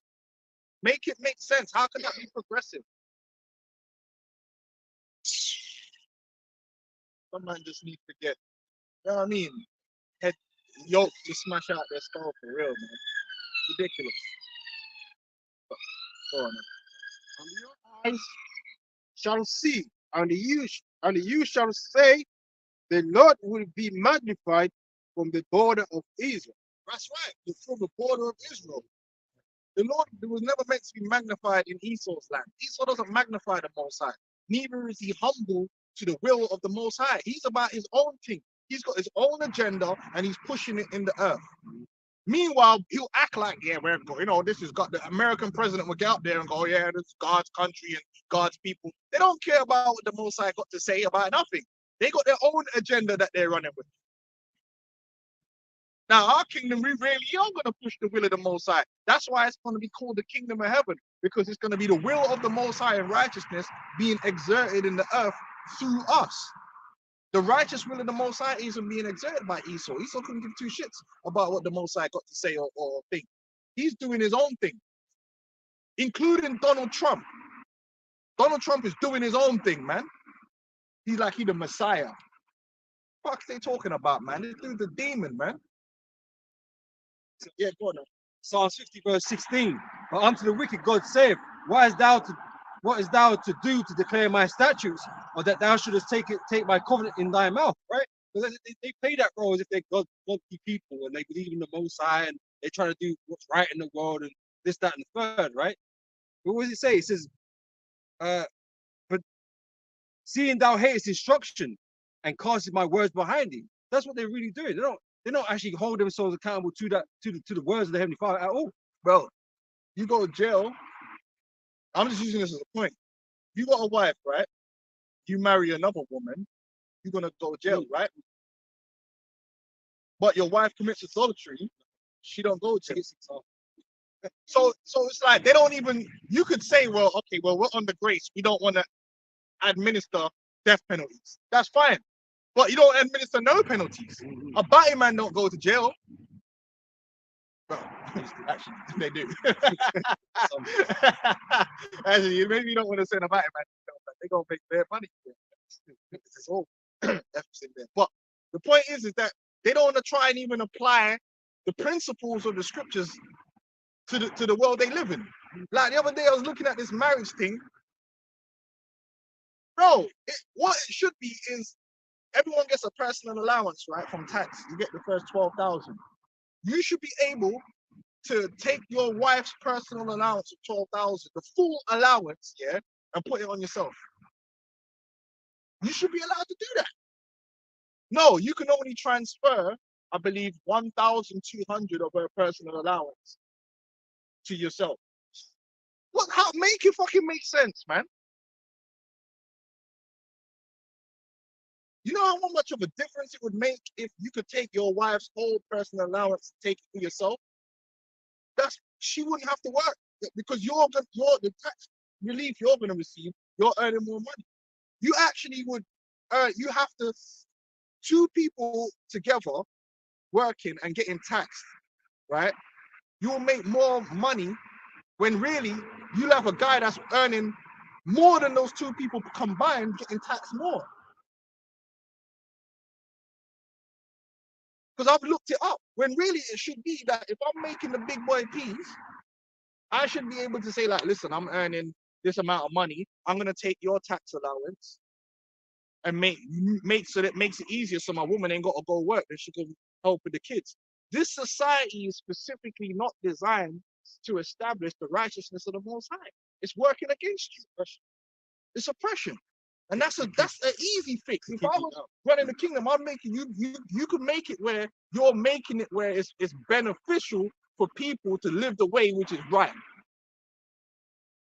Instead of making it easier for them to do wrong and then destroy themselves. You understand what I'm saying? Anyway, where we at? Let's go back to okay, yeah, go on. It's Jeremiah 29:2. When the righteous are in authority, the people rejoice, but when the wicked bears rule, the people mourn. Right, because the wicked are gonna just be corrupt and serve their own lust. And that's the way of the world. From east to west, you got leaders and nobles that serve their own lust, man, and stand only on their belly and don't stand on righteousness and stand on virtues. And then so what you're gonna get is oppression. Men are gonna abuse their position, abuse their position of power to only benefit themselves. Yeah, to get those that already have power. Yeah, which is not how it's supposed to be. If the Most High raise you up with riches and influence and power, it's for you to serve the people. A king serves the people really almost as much as the people serve the king, because the king is supposed to take care of the people by judging righteous and making decisions that help and uplift the people. And that's what David was on. Moses was on that, a righteous ruler. Now you got a bunch of people that just get in power they want to get to all these politicians only want to be politicians because it furthers their aspirations of power and money for themselves. Yeah, you can tell that, man. As soon as they get out of office or whatever, they're making big boy deals. They don't give a shit about the people. they're making money. You get the good bribes. Places. Yeah, you get the good connections. You know what I'm saying? And your wealth increases because these are business people. Most politicians are really business people, and you use politics to further your business interests. Because business want to be involved in politics, so they get to dictate what they call it, the laws and stuff like that. You know, insider trading, and all that kind of thing that they be doing. They're not really there for the people. And that's why a lot of power sits with these companies. You know, what they call it, man. These lobbyist groups, and whatever. They hold a lot of power, man, because the president elects and that kind of stuff. They depend on their money and their influence to do things, man. Yeah, they're not getting elected. That what's her name? That bitch. That nasty whore that they got up talking about she's vice president.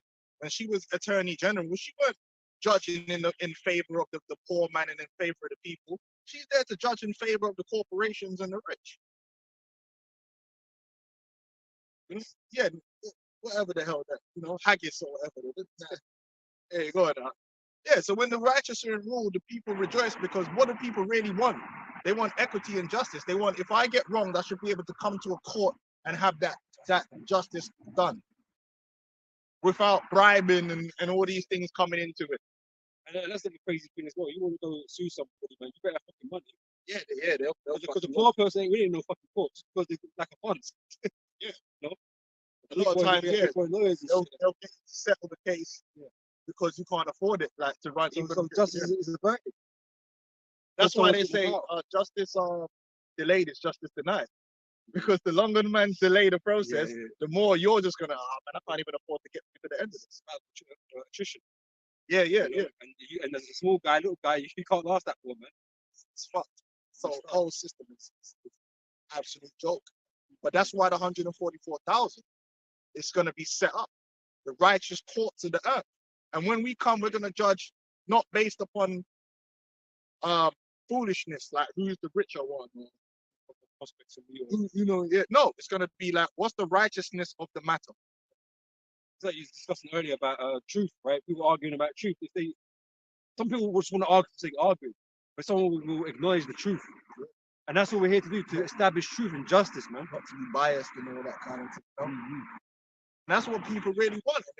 And that's a good way for the world to be. Right now, we see the world ain't right. They know that, listen, man, the state of Israel going to do what they want to do. And even if they're found guilty, man, the US and the UK are going to veto the UN for doing anything about it. That's the end of it. Because even with this court thing, even if they find Israel guilty, all the signatories, they will vote, okay, that's wrong in the UN. But guess who ain't? US is going to say, UK is going to say, that's it. So that's it. Because there's no power now. But these are the men that are the ones that are meant to be forward in justice. Bullshit, man. See, US is the main power in the UN, man. And if UK is backing them, because they will, right? What's the rest of the bloc going to do? Nothing. They ain't got the power to do nothing. The veto is there. Oh, no. Genesis 3 and finishing with 6.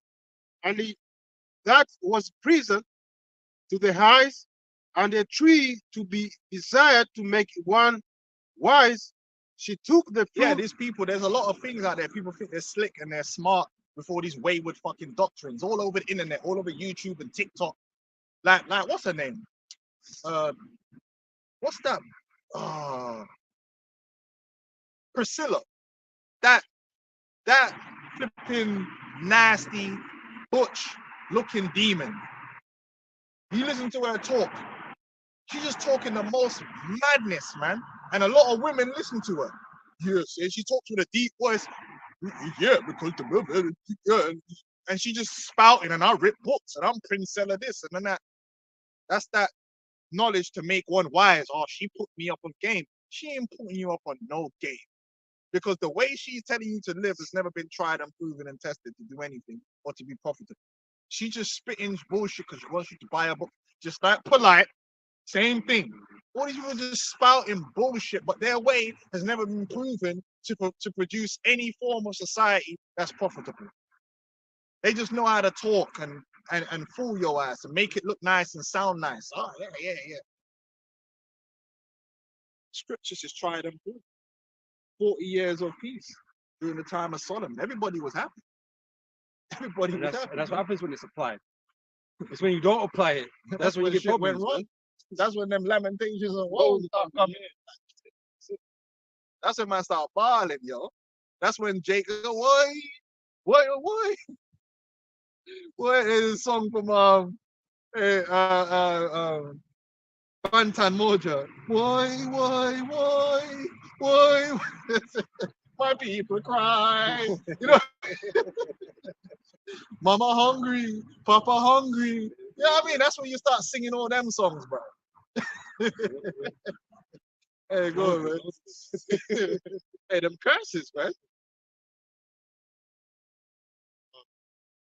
Let's finish up. Say, and did eat, and gave also unto her husband. Right, so Eve took on that foolish doctrine of the nations, right? And then she brought it to Adam, and Adam did the same thing, and he incorporated it.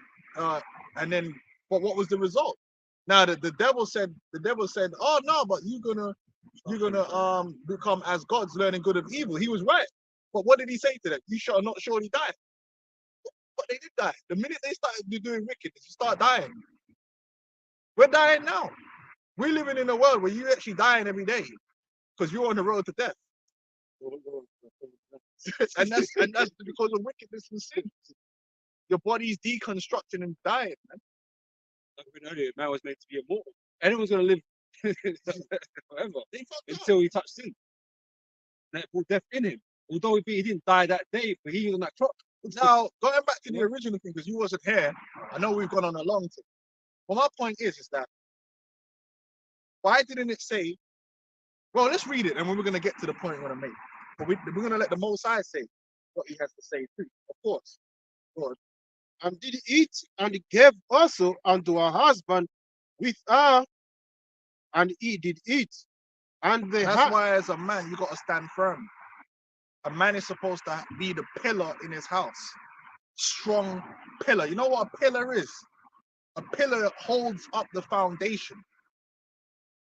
You go to them mad, you can go to a mad building. You're gonna them big bomber clock pillars, bro. You punch that pillar, you're breaking every bone in your hand. Strong, made of, and it has to be made of the right thing. You ever seen a pillar made out of marshmallows? No, when they find a rock for them pillars, they use them igneous rocks. Bro. That's what you want. You want one of them. So you're ignorant, bro.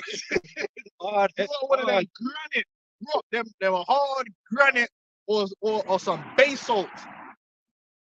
And you carve that shit up, man, in a big Causing volcano. bomber clock thing, and you can put the heaviest roof on it, man, and it's gonna hold it up. The winds can blow. It don't matter. That pillar's gonna be there, standing strong. That's what a man is supposed to be like. A pillar, a strong pillar of foundation holding up the backbone, man. That's why a man has to have a backbone to say, no, this is what we stand for, and we ain't moving from it. Neither to the left, what does scripture say? Neither to the left or to the right. We're going to move on the straight and narrow. The scriptures, that's what we're supposed to be about, these scriptures. You're not supposed to be flip-flopping, and no one ain't supposed to be able to make you flip-flop. The woman comes to you with some foolishness, you're supposed, no, we ain't doing that round here. We don't do that over here. Simple. I don't care how it look or how it smell. We don't do that over here, because the end of that is death. And remember that a small thing always leads to a big thing. So the smallest, listen, a dam always starts off with a small crack. When it's going to break, it don't break. You see the big break. How it started was a little, you can have, what's it called? A hole. You can have, what it called? The integrity, it's, what's it called? Like air pockets. You can have air pockets that you can't see. So when you're looking at it from the outside, it looks solid. But really, it's got air pockets. And then, so what happens is the water starts making it weight. And then if it gets in there and the weathering, it's really breaking apart. You don't know. Then you get a little crack. And then one day the whole thing just collapsed. And you think it would, no. That started from a little tiny impurity, and it grew into something big. So it's the same thing with people. You let a little thing come in, a little slight, that little slight builds into something much bigger. So the slight thing, it doesn't matter, that's only small. No, small things always lead to big things. You give a man an inch, they always end up taking a mile. That's why you got to stay within the boundaries and don't soft up on it. It's a process. Wickedness always starts small and then it grows big. We're speaking on processes, man. But we've had to go through this journey, right? Yeah. To learn evil, because Adam was naive. He didn't know evil. He didn't know about that. So when Eve brought it to him, it's like he didn't know any better, for a little way of saying it, right? But we do have to know the evil side, so we know how to make right judgment. So we can be firm and strong. It's been fully proven that the experiment is not. Nah, if you ain't learned that yet, it's 2024. Listen, man. If you ain't learned that, there ain't no winning doing sinning. Then I don't know what to say to you. We've had thousands of years of man sinning and no one ain't won yet. No one. Show me. Even Esau, like, he the biggest loser. And he's the man of sin. The man's going to be destroyed off the earth. Like, who won? Tell me. Show me. Who won? Who made it work? Which nation made it work? Where's the eternal nation of sin? Where they at, man? Crumbled, man. The plagues consumed it. Science, man, is proven. So what we gonna do? We're gonna keep running the same experiment to get a different result? Nah, it's over now. 6,000 years of human history has proven the point. Yeah, like, what we gotta go through this again? Nah, man, sin ain't winning, man. It ain't winning. Like I say, like the whole knowledge of good and evil, right? This certainly said it. We should become as gods, and this is why we're going to be made perfect in the last days, because we are going to become as gods, man. Knowing good and evil, I say, but knowing righteousness, knowing to do choose. righteousness. Well, he says Yahweh Shai, and you would know to choose the good. That's right. You know to And we will choose do the the good. same. You know, so we will get put on that level, but you know, there's a process to this. You You know? got to understand. It's not enough. Like, you got to understand, like, yes, if I do that, yeah, that's what's going to happen, man. 100%. And there ain't no way around it. I'm going to fuck what Esau said, what witchcraft is got. There ain't no way around it. And the 2/3 are going to find that out, because guess what? There ain't going to be no way around their missiles. There ain't going to be no way around it. You know, smooth out. So we have to know all this, man. We have to go through this and learn, so we can tell others, look, man, that's what happened to you, man. You better do the, you know, do the right thing, because otherwise, hey, sin will come for you, man. You know, problems.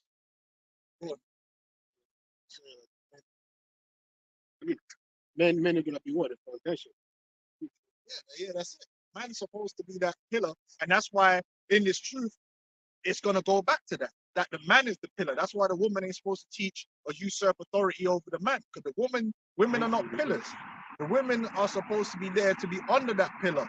And then we lay down the foundation that they follow. We're not here to follow them. We're not there because a woman is the weak. At the end of the day, a woman is not the right materials to be the foundation of something.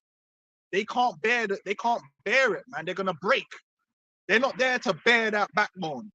You know what I'm saying? And hold it firm. It's the man that's meant to be holding firm, man. And she just have to do her thing. She meant to be a pillar of rest. That's right. Comfort. Beauty. Yeah.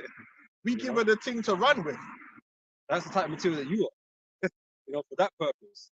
But you see, this society's got it all messed up. In Jake world, the woman is the pillar. Well, yeah. So if you got your woman being the pillar, a woman is like clay. She gonna be moldable and moving her every which way and unstable. When she changed with the menstruation, man. It's true. Women change. Like, even when a woman's trying to discipline children, women have so many different moods. They find it difficult to be consistent with discipline. One thing about men are consistent. If it was wrong yesterday and I don't want you to do it yesterday, you ain't doing it today. And you ain't doing it next week. And that's why men have to be there around to be that force of discipline, because we're pillars. Whereas a woman will have times when she gonna flip-flop on the thing. Because the emotions, the moods change. It's true. We've seen it.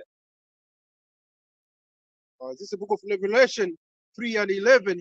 Behold, I come quickly. Hold that fast which thou hast, that no man take thy crown. Him that overcometh will I make a pillar in the temple of Most High, and he shall go no more out. And I will write upon him the name of my power, and the name of the seat of my power, which is the new Jerusalem. Yeah, that's right.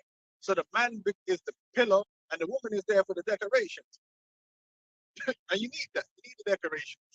You need someone to rearrange the house. Because my house has changed like so many times. I just come home and shit's moved. You didn't do that? Huh? You didn't do that? I don't fucking do that, blood. If it was up to me, the house would be the same as it was like fucking 10 years ago. That's my layout. I ain't changed You ain't gonna change it. I come home and the dining table's over here. This, you know what I mean? Because I don't. Oh, you picked the perfect layout. They change shit up, but that's what women are there to do. They make the home. But we're supposed to be the pillar, the structure that keeps everything within discipline and within line. And then once that's set up, then they could do what the fuck they want. She could go get new curtains or whatever, like, do the thing. You know? Make it look nice. And then most of them, like, okay, actually, when it, you know, you need a little bit of change up, you know? I don't want no batty man twerking in my living room, bro. One Jake I know went to some party with his woman, batty man party, and put makeup on and came into work and showed us. Us man were looking at him like, what's wrong with this Don, man? Why the fuck did you go to a party with your woman and have them putting drag makeup on you with a bunch of batty, man? Yeah, man. Man been looking at that guy sideways from then. But that's because he's a soft youth. You met him. I'll tell you, he's a soft youth, you know? He got with that woman and he's letting the woman lead him. Because he didn't, no way would he have come up with the idea to do that himself. He's Yeah, man. Oh, fuck that, blood. A woman could never come tell me nothing about putting on makeup on my face. Are you mad, man? You know, I'm gonna hit her. No, I'm just saying, that's just how I feel. Like, what you doing, man? I don't stand firm in myself. Like, me don't run them butty man thing there around there. I never learned that. Talking about makeup. Genesis 3 and 7. I like And the eyes of them both were open, and they knew that they were naked, and they sewed fig leaves together and made themselves aprons. And they heard the voice of the Lord power walking in the garden in the cool of the day. Yeah, that's the prophets. So that's like the prophets now. The prophets of that voice in the garden. Like, yo, what you doing? Yo, what you doing over there? What kind of madness are you on? Yeah? Go ahead. And Adam and his wife hid themselves from the presence of the Lord power among the trees of the garden. And the Lord power called unto Adam and said unto him, Where art thou? And again, the Lord was concerned with Adam. There were other people. The Lord wasn't really concerned with them. The focus, see, and that's another thing. Christianity tries to make it look like the Bible is just some universal humanitarian. No, even back then when you read it, Adam wasn't the only person. He separated Adam from the rest of them. And he was like, yo, I'm calling to Adam. He didn't say, I'm calling to all mankind. Man, make him a fuck. He said, yo, Adam, what do you do? Adam was the son of God. He's one of his sons. That's what his Lord's been concerned with. Like, you damn about these fucking heathens to that degree. They're going to be on the two of this. The Lord really cares about us doing our thing the right way. His sons. training right now, man, to move over the heathen. That's what we need to be doing. So what they're doing is difficult right now, because they're going to be put under rulership of our sons, as they were meant to be.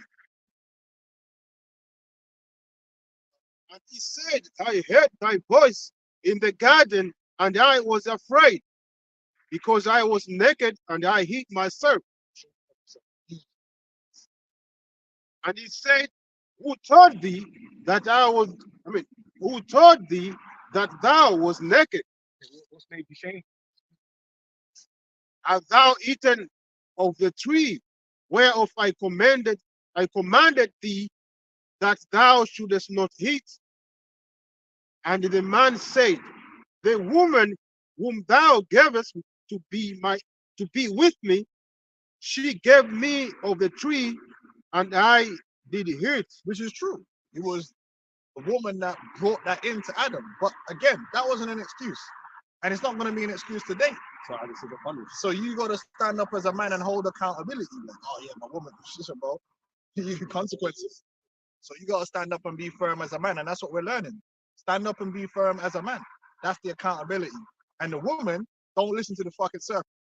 That's your accountability. Everyone tried to blame everyone. When you read the story, everyone's like, it was this person's fault. Hey, you got to have accountability, man. Because you're going to have to pay for your own sins. And that goes back to the order. Women listen to your man, and man listen to the Most High. That's it. Everything runs. That's the righteous order. That's what it's written, isn't it?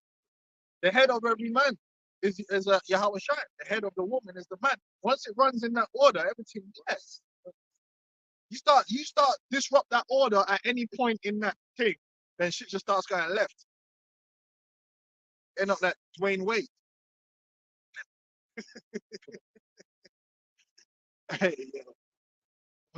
Genesis 3 and 14. And the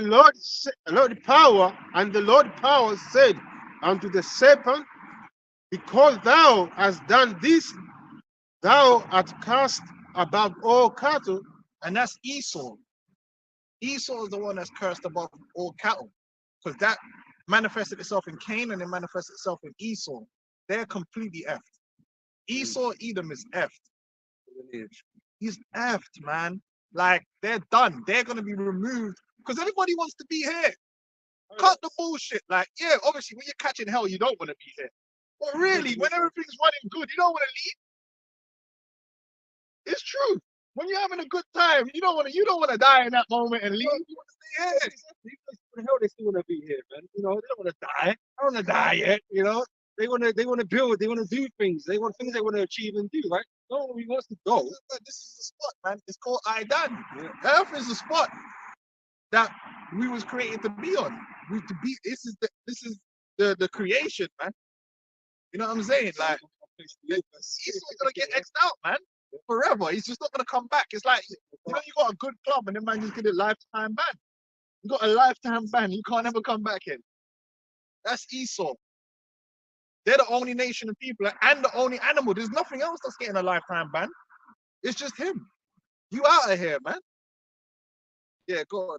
So Isaiah 14, I'm starting from 18. All the kings of the nations, even all of them, lie in glory, even one in his own house. But thou art cast out of thy grave like an abominable branch, and as the lament of those that are slain, smooth with a sword, that go down to the stones of the pit, as a carcass trodden under feet. Thou shalt not be joined with them in burial, because thou hast destroyed thy land and slain thy people. The seed of evildoer shall never be known. So your heritage and your legacy on the earth is just going to be a condemned people. The Idumeans, you're just going to be a condemned people. You're going to be removed from paradise. Simple as that. No inheritance in the earth. No inheritance in the earth. Just done out here, man. And the earth is a beautiful place. It's very beautiful. There's so many wondrous things. So many beautiful things that the Lord has created in this earth for a man to enjoy. No man on this earth has enjoyed all the things that's on earth to enjoy. Even the rich. Bro, you know, like, you forget sometimes, you go into Asda and you think that's the fruit that the earth has. Bro, the earth has,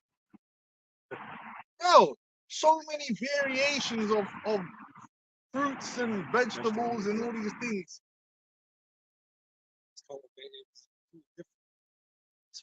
Like, there's so many things to enjoy. I'm very disappointed right now. Everything that we're kind of eating off the shelves, man, is all graded. You know, because the earth's gotten weak over all this time, but it's been abused. Right? So what we're really eating is not really high quality stuff, man, not by a long way. But when this place gets renewed and refreshed, man, we're gonna be eating. There's so many things to enjoy in this earth.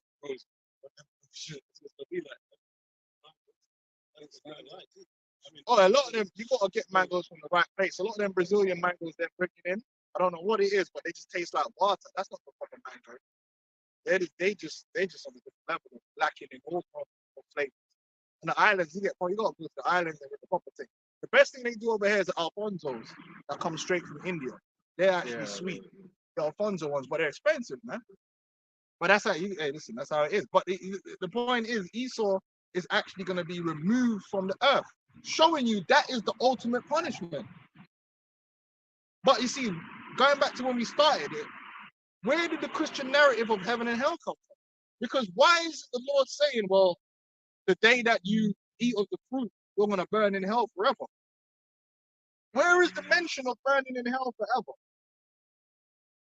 And unto the serpent I said, you shall burn in hell. It never said nothing like that.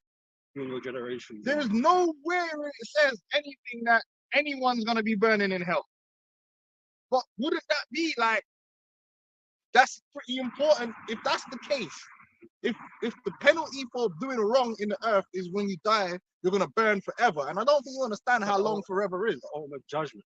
Like, bro, forever's a long fucking time. Like, put your hand in the fire for like a second. And now imagine that second never ended. That's crazy. That's some like Bleach, you know, the captain thing, bro. That's crazy. You know how wild that is. That if that is true, which is not, that the Lord never said that. That's what you lead with. Like, oh, you're gonna burn in hell forever. Just never mention it. Yeah, it's a footnote. It doesn't really matter at this moment. No, it matters. He didn't say to Adam, yeah, you're Man are gonna burn forever. When this hell talk even came up for a long, long time. Not really until they started talking about Gehenna, with them doing the wicked sacrifice. Right. Then the analogies started to come around. But there's no actual place Most High shall where you burn after you've been judged. This Never. doesn't occur. It's always been about what's gonna happen to you in your life on earth. Always, even here. What is someone that is telling Adam and Eve about how they're gonna be on earth? Let's read it. It never said that. Oh yeah, when you die, What? Can I read this quick? Yeah, of course. Joel 20 verse 15. Speaking about Esau, right? It says, What? Joel 20 and Oh, I 15. thought you said Joel. I was about to say what kind of Joel bird? What kind of fake thing is this, man? Too much. Joel 20 and 15. He has swallowed down riches, and he shall vomit them up again. God shall cast them out of his belly. He shall suck the poison of asps. The viper's tongue shall slay him. He shall not see the rivers, the floods, the brooks of honey and butter. But this world gonna become beautiful again, man, and it's gonna be extremely pleasant. But Esau not gonna experience no pleasancy out of it, man. He's gonna be enslaved for 1,000 years, licking up dust off the ground to nourish. Right? Yeah. From the rocks that be breaking, right? They ain't gonna experience the earth in its fullness. Never. Even the elites right now, as much as they got, they couldn't enjoy the fullness of the earth because it's not current. The fullness of the earth's not here. So they're never gonna experience that as much as they've experienced thus far. And the fucking earth, right? Bunch of dark idiots is running around the place. Yeah, they do. They do. The dark Darksiders, then. Yeah, that's crazy. So they're never going to enjoy this place how it's supposed to be enjoyed, man. And that's a damn fucking shame. Because even are going to get to experience a little something, man. So as much as the elites think they're on levels right now, they ain't. Not by a The long only way. thing they get premium is baby blood. That's the only thing they get. That's premium. Yeah, so he should not see the rivers. You ain't going to see what the Hey, you know what, beautiful- Salaki? You know what's a good example of the glamour?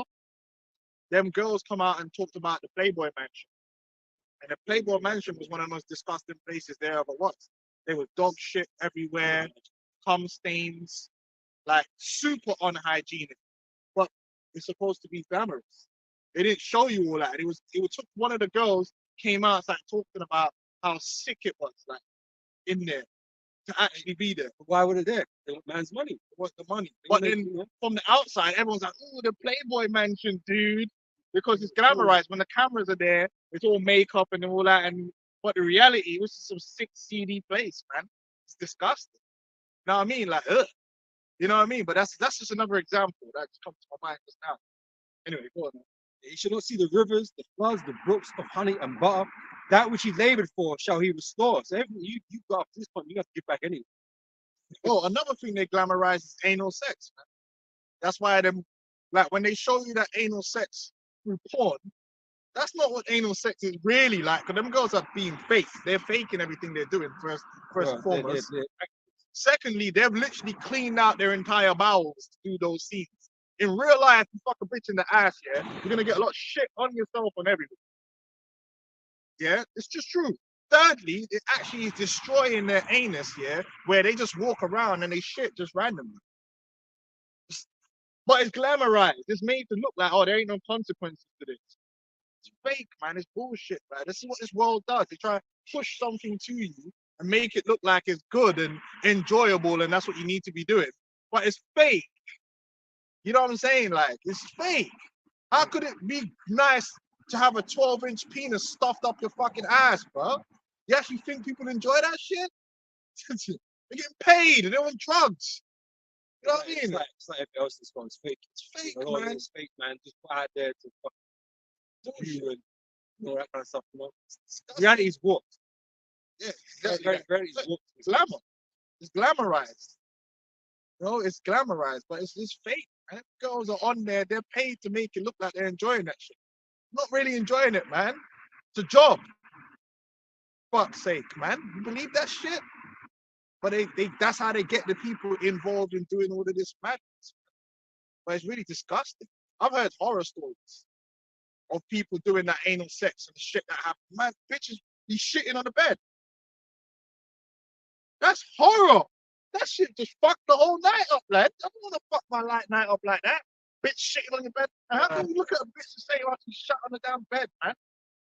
That's disgusting, bruh. Just stick to the punani, bruh. It's sweet, yo. Just do it the proper way and you be alright, man. Go sleep. Why you gonna do this extra shit? Literally extra shit. It's mad. But that's just another example how the serpent uses glamorization to put something on the people which is self-destructive. The anus, once you destroy your anus, it don't come back. It don't. It will always be like that, loose and just slipping shit out.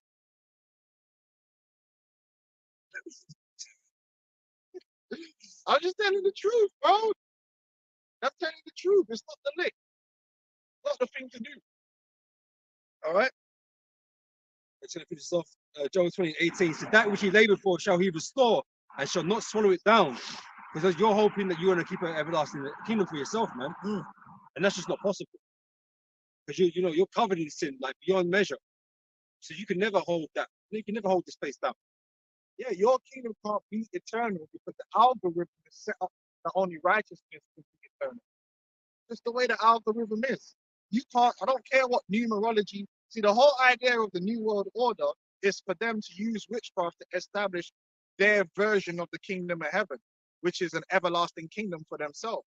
But you can't break the rules of the universe. It's literally written into the code. Can't. I don't care what you numerology. Yeah, I mean, I'm a 7 and 32, and shut up, man. What the fuck's wrong with you? You know, yeah, in the moon and bro, it ain't gonna work, bro. It's the algorithm is set, man. It's set up like America is gonna be destroyed. That's all. The algorithm is already in motion. It's prophecy.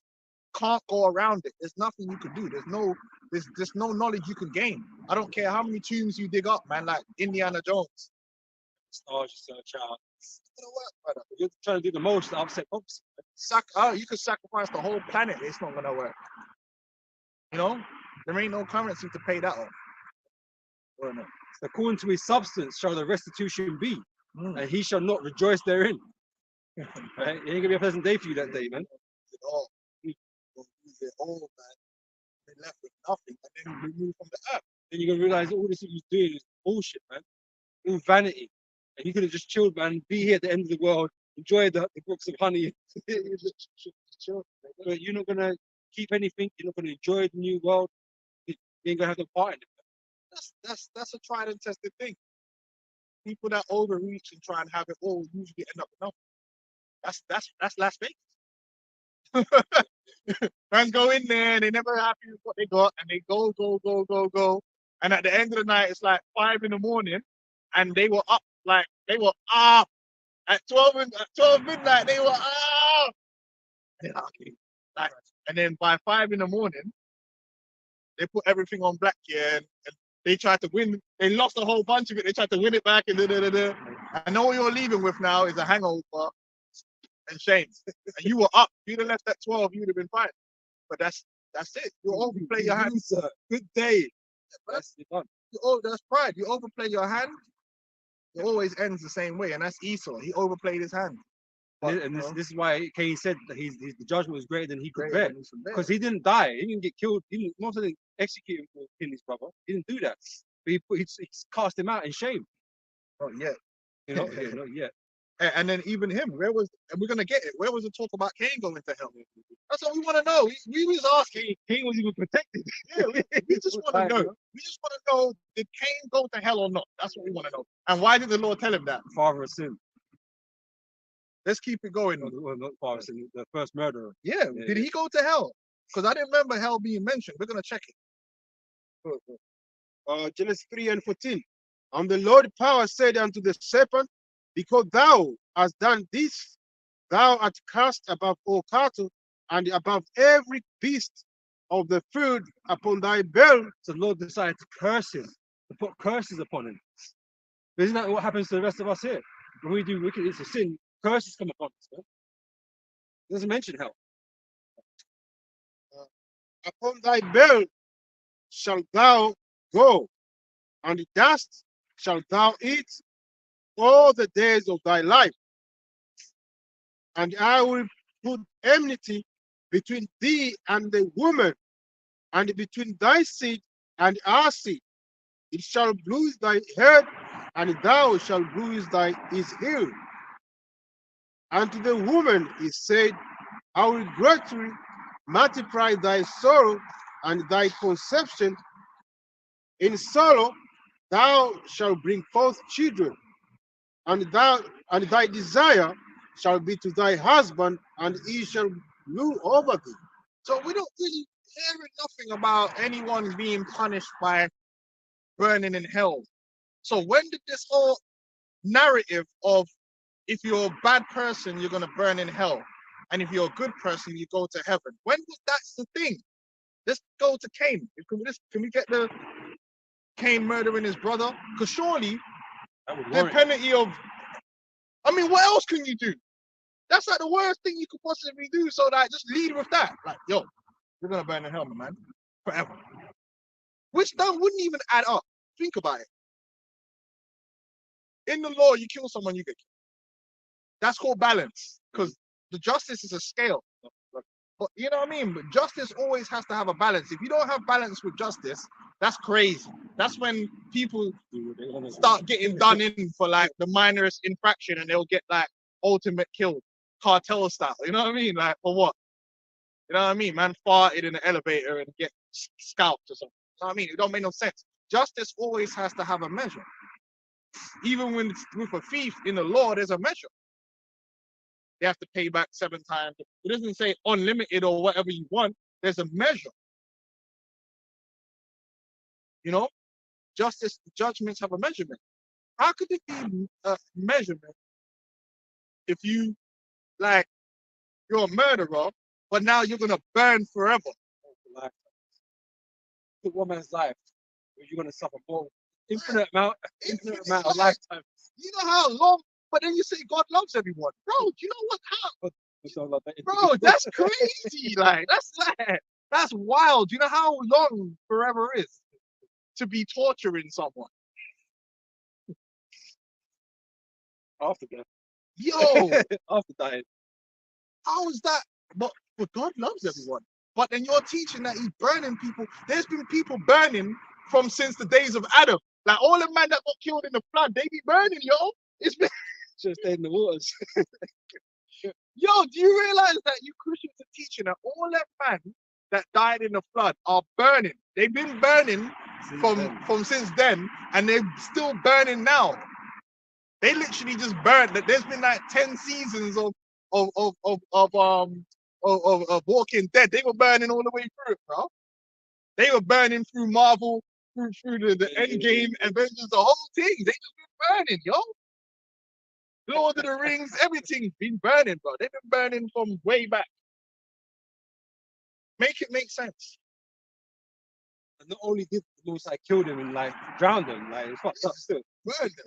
Then after that, decided to torture them for eternity in flames. That's crazy. You believe that? You Christians believe that, and then with a straight face say God loves everyone. That's wild. And not everyone would be like would have done like some major crime, like a major thing, like he was just a bunch of murderers. What the fuck would you do to be burnt forever, bro? What kind of sin could you do to be burnt like for 6,000? It's been 6,000. Well, yeah, since the flood, it's probably been a what, like 4,000 years. Even Esau's slavery is only 1,000 years. Yeah, that's wild, bro. That's crazy. That's like you don't even like. Man's break down when Esau gives them 25 to life. What's up with about Jumping over this. Yeah, leaping on people. You're talking about eternally burning, bro. That's crazy. Bro, you guys are out of your mind, man. That you gotta lead with that. If that's a penalty, then that has to be on the front page. You know when you get them warnings, like the warning labels that's just up front. Do not touch death. You know. Hey God, huh? This is Genesis 4 and 3. And in the process of time, it came to pass that Cain brought of the fruit of the ground and an offering unto the Lord.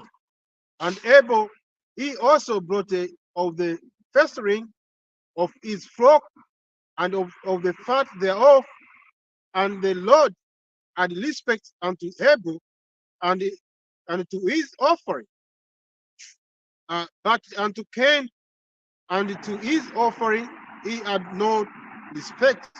He had not respect, and Cain was very loth, and his countenance fell. And the Lord said unto Cain, Why art thou loth, and why is thy countenance fallen? If thou doest well, shalt thou not be accepted? And if thou doest not well, sin lies at the door. Now remember, the wages of sin is death. Death represents the all the things that could have happened to you wrong leading up to actually die. You know what I'm saying? Like a bad time. Yeah. Never said the wages of sin is going to burn in hell. You got to lead with that.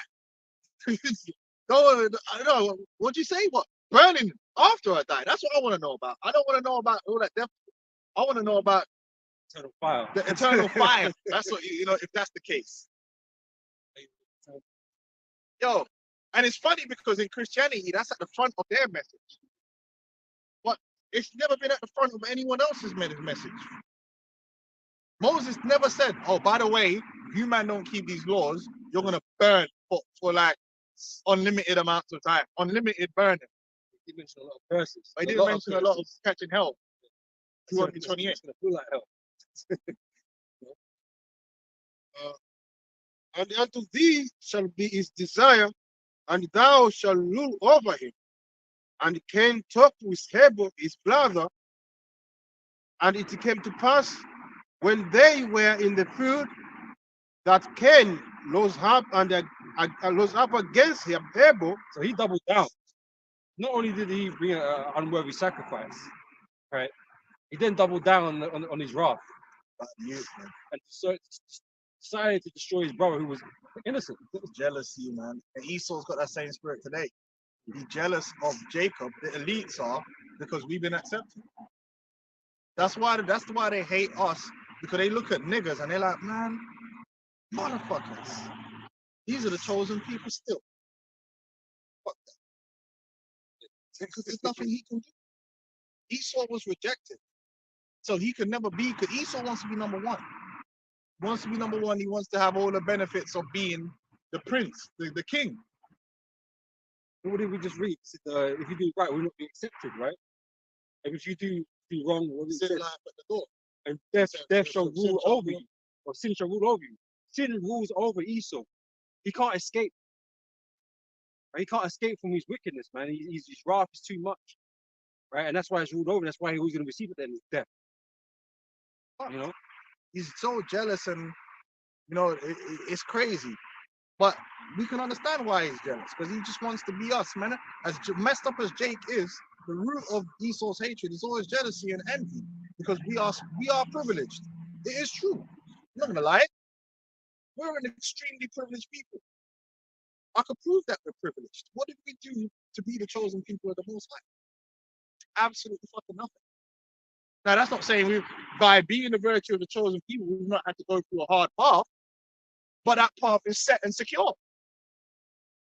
There's really nothing we could do to fuck this up. You know what I'm saying? Like, there's nothing we could do. We didn't say, wake up one day and say, oh, we're going to be the chosen people. The Most High chose us before we knew ourselves. and choose the path, man. The Lord set it, his will for us to be the chosen people. And Esau is not. And that hurts Esau. It hurts him. Deep down inside, isn't it? But it is what it is. You know, some people are gifted in ways that other men are not gifted. You know what I mean? I'm not 6'8". I'm not the world heavyweight champion. It is what it is, and I'll never be that. You just have to accept it. You know what I mean? You gotta find your lane, you know what I mean? Like, hey, some man, jealousy will kill you, man. Jealousy will have you acting strange, man. Hey, the Lord give gifts unto men. Huh? It's Amos 1:11. Thus says the Lord, for 3 transgressions of Edom and 4, I will not turn away the punishment thereof. Because he did pursue his brother with the sword and did cast off all pity, and his anger did tear perpetually, and he kept his wrath forever. The same wrath Cain had. Well, man, You know, angry, man, that the Lord put us in that special position. made him a ship bowl. You know, because the Most High, he's the potter, right? And he makes one vessel unto honor and one vessel unto dishonor. And Cain, Esau, they were made for vessels of dishonor, man. He's Macbeth, man. Macbeth. He's just that old adage of the king's brother, always jealous of his brother and the throne that his brother's going to inherit. That's who Esau is. The jealous brother of the king that just can't accept that. Just be the king's brother, man. There ain't nothing wrong with that. It's honorable position. Hey, it's alright. Ain't no bad. You get all the bitches too. You know what I'm saying? Just relax. Nah, Esau wanna be Jacob, man. Sit at the dinner table with the king. You get the benefits, man. You're just not ruling. You're just not running rulership. He want it for himself, and it's the end of the nothing. Go on, man. As the Zohar say, and it came to pass when they were in the field that Cain rose up against Abel his brother and slew him. And the Lord said unto Cain, where is Abel thy brother? And he said, I know not. Am I my brother's keeper? And he Good talk. Yeah. Go on, man. and he said, what hast thou done? The voice of thy brother's blood cries unto me from the ground. And now art thou cast from the earth. Again, what's the cursed from the earth? He never said, oh, now you're gonna burn in hell. No, listen, I'm gonna curse you, which that is gonna happen because that's gonna happen ultimately through Edom. Edom are gonna be cursed from the earth. They're gonna be removed from the earth. All right.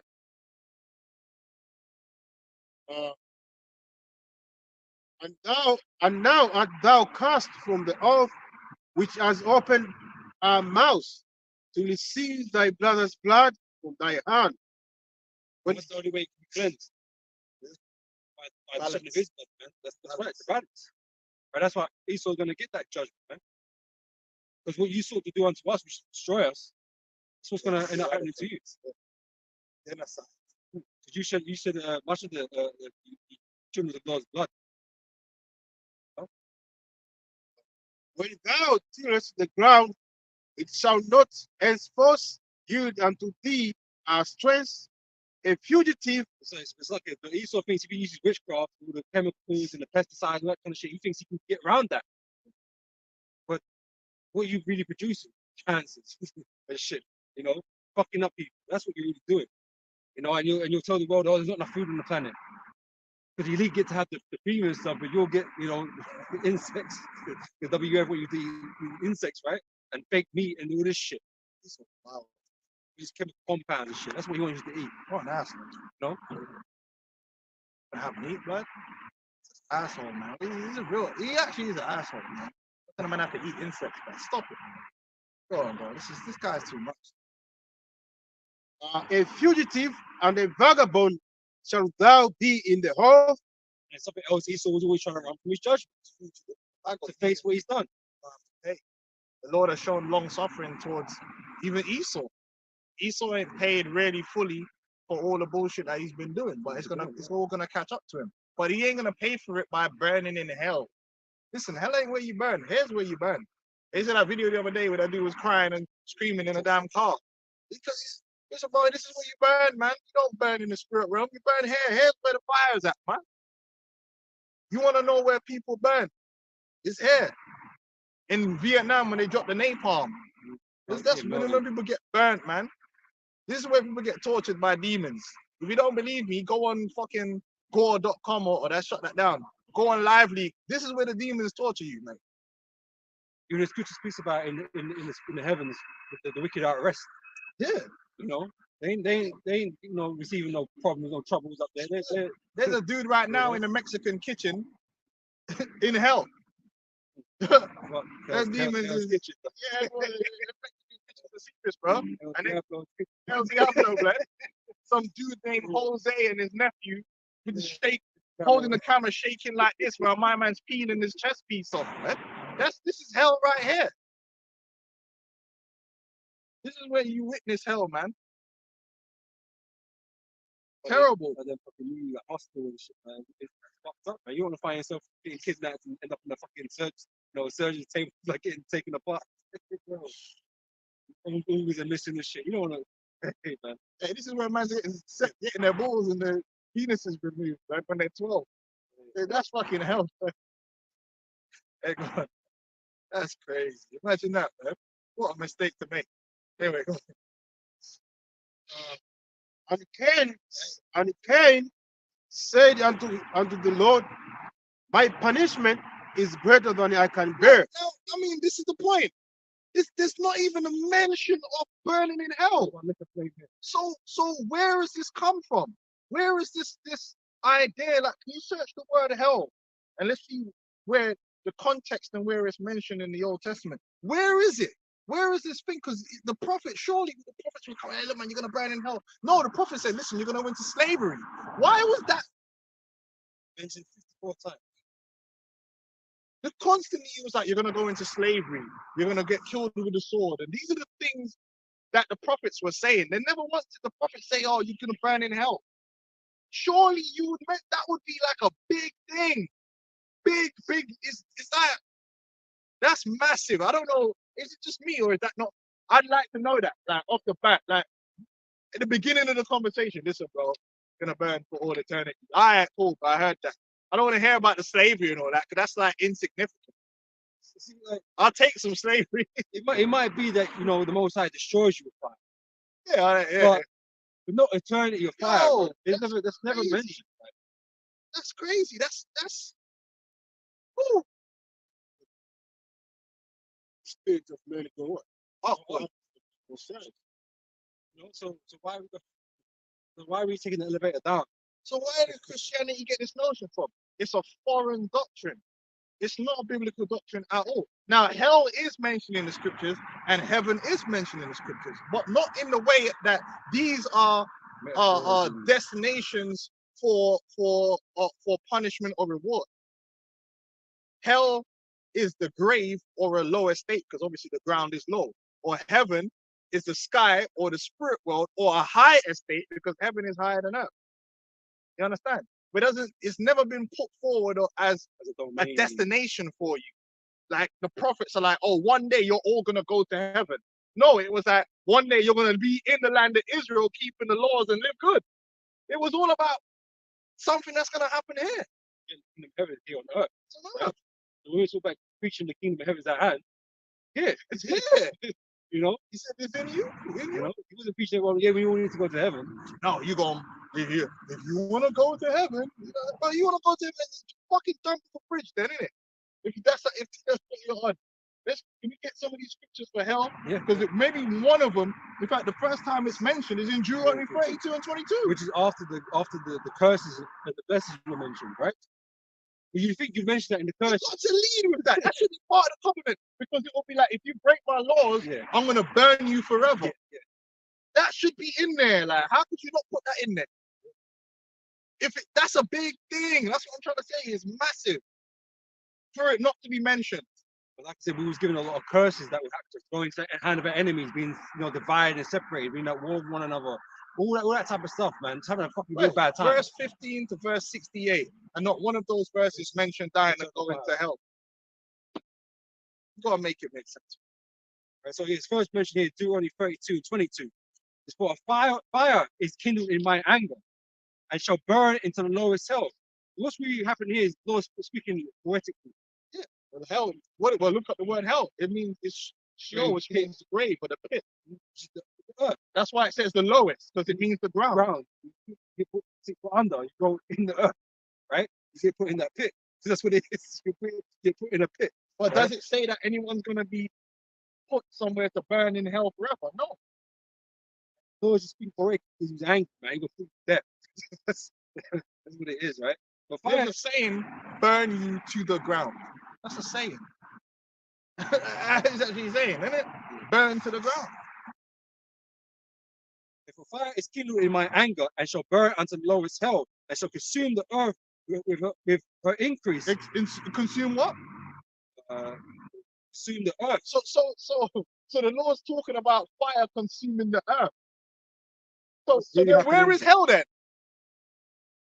Now you got a question to ask. Is hell part of earth?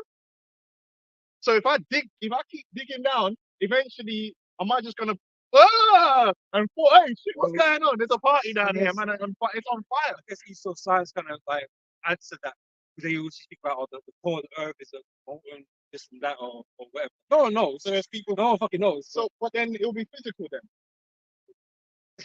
So is it your spirit or the?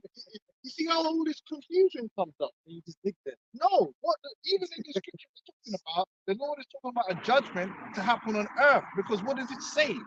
Yeah, read it again. What does it say? It says, for a fire is kindled in mine anger, those angry, right? And shall burn unto the lowest hell, The lowest ground, yeah. and shall consume the earth. Consume the earth. So he said, I'm going to put a fire on you, on earth. Go on. With her increase and set on fire the foundations of the mountains. So what's he burning? The land. He's saying, I'm going to send a fire and it's going to burn the land. What's the increase of the earth? This is the increase. The fruit, the lemons. Lives. You know what I'm saying? Like, that's what it's talking about. The Lord's putting a fire. It's not talking about no mythical region known as hell. The hell there just means the ground. Sheol. Any more scriptures? Yeah, 2 Samuel 22. Oh my goodness. So the next time hell is mentioned is not until 2 Samuel. You think about it, man. If hell, that's a big thing. Why would it's mentioned in Deuteronomy, not mentioned again in 2 Samuel? Come on. It says here, 2 Samuel 22:6, the sorrows of hell compassed me about, the snares of death prevented me. The sorrows of hell compass me about, Lord. Grave. That's why there's something called being in grave danger. Sorrow of hell. Hell meaning in a low estate, being brought to the ground, being low.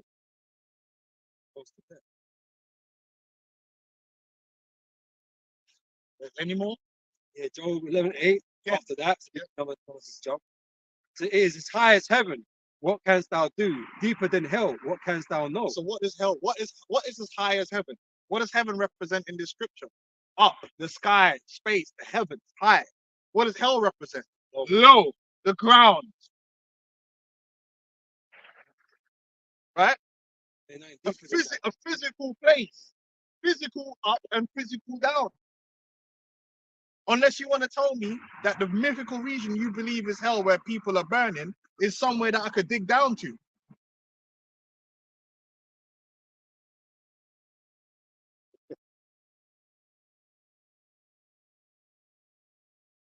Them spirits enslaved. Let me get a few more. Very little bits. It says, Job 26:6. Hell is naked before him. Right? How is hell naked? Is it? What does he mean by that? Right? He goes on to say, and destruction have no covering. Which I mean, I'm assuming the word covering is like defense. You know, so when the Lord is opening judgment, there ain't nothing that can protect you, man. You know, it's open. You're just there to get your fucking ass whooped. You know, destruction, right? Death, destruction. Psalms 9:17. The wicked shall be turned into hell, and all nations that forget God. Now, is that did the Lord really do that? So how does the wicked get turned into hell? Praise. Being brought low. Like, for instance, Palestine got turned into hell. You can't tell me they didn't get turned into hell. I've seen the videos. Man's yoke. You know, when you gotta be, bro. One guy buried his whole fucking family, man. That man killed everybody. They killed his mother, his fucking grandmother, his daughter, everything. You know how mad that is? Like, as a man, like, you know, and their yokes all bust out their head and all mash up, man. That's hell. You look around you, all the buildings are crumbled. Palestine, that's what happened to Palestine. What this is talking about is the judgment of the Lord, but it's on earth. That's why it says they shall be turned into hell. Just like how Capernaum was exalted onto heaven. What did that mean? That when they were in the spirit? Come on. It means they were living good. They were living nice. You turned into hell, you turned into the ground. being brought down. That's a saying because poor people are usually on the ground. But they say what goes up must come down. Yeah, you're on a low level. Usually, your homeless man's always on the ground. Life ain't so good. And even in Romford today, when you see people walk through, the homeless man, they're on the ground. Everyone else is up walking, and my man's on the ground, but down bad. That's it, down bad. When you say, I'm on the come up, you're on the down. What's lower? What's the lowest region? The floor, the ground, the grave. That's where you put people. And this is speaking about the Lord now, right? Psalm 16:10. For thou wilt not leave my soul in hell, neither wilt thou suffer thine holy one to see corruption, right? Because when you're in the ground, you decompose, right? Yeah. Yep. The Lord didn't stay buried, for longer than 3 days, right? He was brought back. So that's why So he didn't corrupt. the hell represented your body in the ground, in the grave. The Lord was putting that Unless in, you're right? telling me, well, they say that they're Christians say that Yahushua went down into hell to minister unto people that's burning. That's They got no ears. oh no, fuck that. We ain't trying to. No, we don't want to listen. Are you crazy? Man, burning, man, listen to anything. I can be coherent. That's pretty. How can a man in burning? Not he on the screen. I come to offer you salvation. Now, fuck that. We ain't trying to hear that. I'm too busy burning. No, every man believer. Listen, you put a man in a situation like that. Everyone wants to believe, bro. So okay, so hold on. So what about the people that go into hell after he was physical? What about those guys? It's the whole thing's done. This whole thing's done. This scripture, Sheol, is talking about the grave. Married with death, dying. All right? It ain't talking about no spiritual region known as hell. Goofies. That wouldn't make no sense.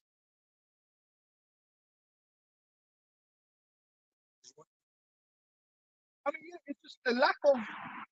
There's just nothing. Foundation to it. There's no Isaiah. Is there anything with Isaiah saying anyone's gonna burn in hell or anything? What? First one, Isaiah 5:14. Therefore, hell have enlarged herself and opened her mouth, the ground's grave, That represents mass death. without measure, and their glory and their multitude and their pomp, and he that rejoiceth shall descend into it. Those that are proud. And I was talking about their army. It's death. It's talking about death. Isaiah 14:9. Hell from beneath is moved for thee to meet thee at thy coming. Ground. You gonna meet your death. You know, there's actually a saying like that when you're gonna hit the ground hard or something like that. It's in the precept that says that, innit? Yeah. But that's saying meet death. If you don't meet death, you don't die, man. Yes, it stirred up the dead for thee, even all the chief ones of earth he have raised up from their thrones, all the kings of the nations. Yet Isaiah 14:15, yet thou shalt be brought down to hell, to the sides of the pit. The pit. So what's hell? It's the ground. It's a low estate. What's that from the New Testament? I mean, no. The whole point was it's got to be in the Old Testament. Right? If it's a doctrine and it's already existed, it must have been in the Old Testament. Amos 9:2, though they dig into hell, hence my hand shall take them through though they climb up to heaven, hence will I bring them down. So what's that talking about? Can you force your way into heaven? You could dig into hell, the mythical region you have to die to go to. Because remember, it's not physical. The reason you have to die to go to hell is because it's not a physical place that's here. This is earth. So how the fuck can you dig in? So can I climb into heaven as well? The actual spirit realm where you go where you die, can someone climb up there? Or do I just sling a fucking rope up into the sky and climb into heaven? This is a joke. If I get a rocket, can I rocket myself into the spirit realm? This is the foolishness of Christianity. The narrative that they're pushing, oh, you're going to die and go. No, you go into Ezekiel, you go into Isaiah, you go into Moses. The end goal of the scriptures is for the Israelites to live in the land of Israel forever and keep the laws of the Most High. That is what Isaiah said, Jeremiah said, Ezekiel said, Moses said it. This is what it is. Jeremiah 21, and I saw Holy Jerusalem coming down from heaven. Where? To the earth. That is what is in the scriptures. Revelation, the second chapter. What does it say? They shall rule over the nations. But Revelation, the 5th chapter. And they shall reign in the earth.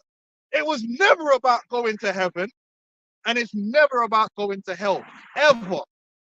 Time was also that this time restored the kingdom of Israel, right? The saint shall take the kingdom and possess it forever and ever. It never said nothing about going to heaven. That's a bullshit. That's never been a prophecy. It's never been a prophecy. Even the Lord's Prayer, right? Remember how it goes that being on heaven as it is on earth, vice versa, right? Because that's the idea, that's the goal, to make this realm like it is in the heavens, man, in order. But that can only be achieved because it's not like that now. There's no order here, right? But that's the goal, and that's gonna be achieved through Yahweh Shai and the elect of Israel when they're in rulership. This place is gonna be like that, in order. Is Hebrews 11 and 16. But now they desire a better country that is an heavenly. Wherefore God is not ashamed to be called their God, for he hath prepared for them a city. That heavenly country is the New Jerusalem, which is going to be established on earth. And why is it going to be heavenly? Because it's going to be blessed. The light of the Lord shall be there. The Lamb shall be the light thereof. It's all about what's going to happen on earth. The meek shall inherit what? The earth. So for those that follow me, they're going to receive what? Lands. It says so in the scripture. Lord, can we get that? Lord, what shall we get if we follow thee? Yeah. I mean, like, what are we doing out here? No, you're gonna go to heaven. You're gonna go to heaven. And just, we're just gonna be floating around in a mist with a bunch of Edomite leprous babies with wings flying around the place. And we're gonna be up there with all the slave masters. Because to this day, they can't. I always ask, you know them crackers that had Jake in hardcore slavery, are they in hell or not? The Bible says he that hateth his brother is a murderer, right? They hated the Jakes they had in slavery. So are they in hell? Is your great grandfather in hell? Burning, yeah. Oh, fuck you, nigga. It's bullshit, man. The Bible says, he that leadeth into captivity must be burned in hell. No! He that leadeth into captivity must go into... Well, what's the point of putting them in captivity if you're only going to burn them forever anyway? It's like, just skip to the burning forever thing, innit? What's the point? It's a mute point. Yeah, you know. Put them in... Why put them in slavery? Just die and go burn in hell forever. Done. Like, we don't need to think about it no more. That's the judgment. The only thing they got going for them is the lake of fire, and the lake of fire is talking about on earth. It's going to be here on earth. That's why they're going to look down and see. Come on. It says fire shall consume the tabernacles of pride. Matthew 19 and 28. And Yahweh shall say unto them, verily I say unto you, that ye which have followed me in the regeneration, when the Son of Man shall sit in the throne of his glory. Where's that going to be? On earth. That's why Yahweh Shai is coming back to the earth. That's another thing. Why is he coming back to the earth? Why don't we just go up there? Why didn't everyone just go up there? Why is he returning? Just let everyone die. And then everyone will be where they need to be. It's like, why? Just it's already a mechanism for this. It's already wait. You know, when people die, where's mama? She going to heaven now. Ain't nobody going to hell. Everyone goes, they're going to heaven now.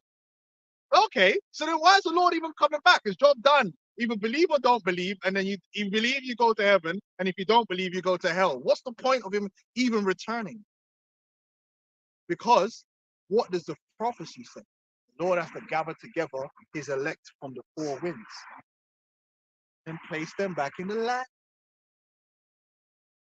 That's why he's returning, to reign in the earth.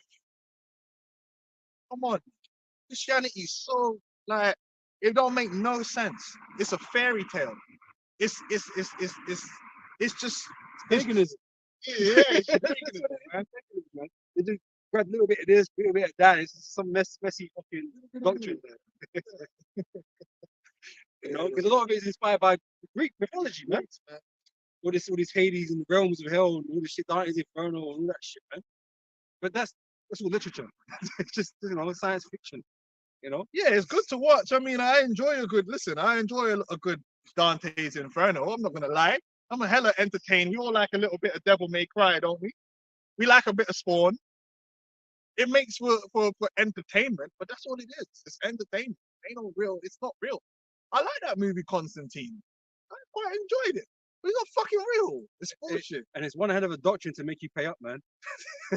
That's what the church has used it for, right? Made fucking scared the shit out of you, so you pay your tithes, man. You know that you give everything you got. So every time you do something bad, oh yeah, don't worry, just hand me a little something, man, and your sins are forgiven. Let's do that to burn it Yo, out. before you read that, can I read this, Baba Kasha? It says this is the Greek reporter, the concepts of heaven and hell in ancient Greece. And I guarantee there's more documentation in their cultures about heaven and hell than what we've just read in the Bible. We've just seen that, like, for the majority of the Bible, this isn't even a thing. I guarantee you go into them Greek things, it is big. They talk about it a lot. Anyway, the ancient Greece concepts for heaven and hell are, of course, different in many ways from the propounded by Christianity. I mean, do they even teach a heaven and hell in Judaism? They don't ever talk about that, do they? So again, we got a problem there. We got a problem there. Because then when did God let people know about this? He just let people go to hell this whole time? And then never mentioned nothing about that? Just had man burning? It's a fear tactic for them to join the church. That's exactly what it is. That's what it is. And they were already used to that fear tactic from their pagan religions. Valhalla and all this kind of stuff. Anyway, but in other aspects, they closely mirror the horror and the ecstasies of the places that were associated with them today.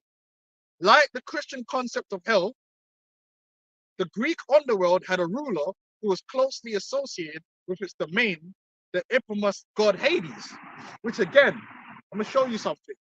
Hades is also Plutos. Plutos is also the Greek word for riches, because Hades was the god of riches. Why was Hades the god of riches and simultaneously the god of Hades, which is the earth? Because what is Hades really? The Sheol, the earth. Because that's where riches come from. Physical earth. The rest of it was just all made up, like soul things. No, the actual fact is that's why they were. If you wanted to get rich, you worship the god Hades, because he was the god of the ground. And that's where fucking gold and silver comes from. Look it up. Plutos.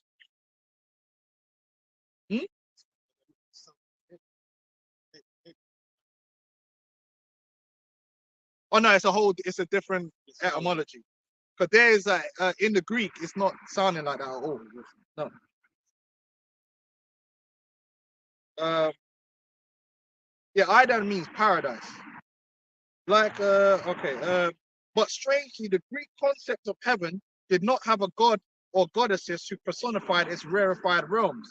The ruler of Elysium varies from author to author in Greek history.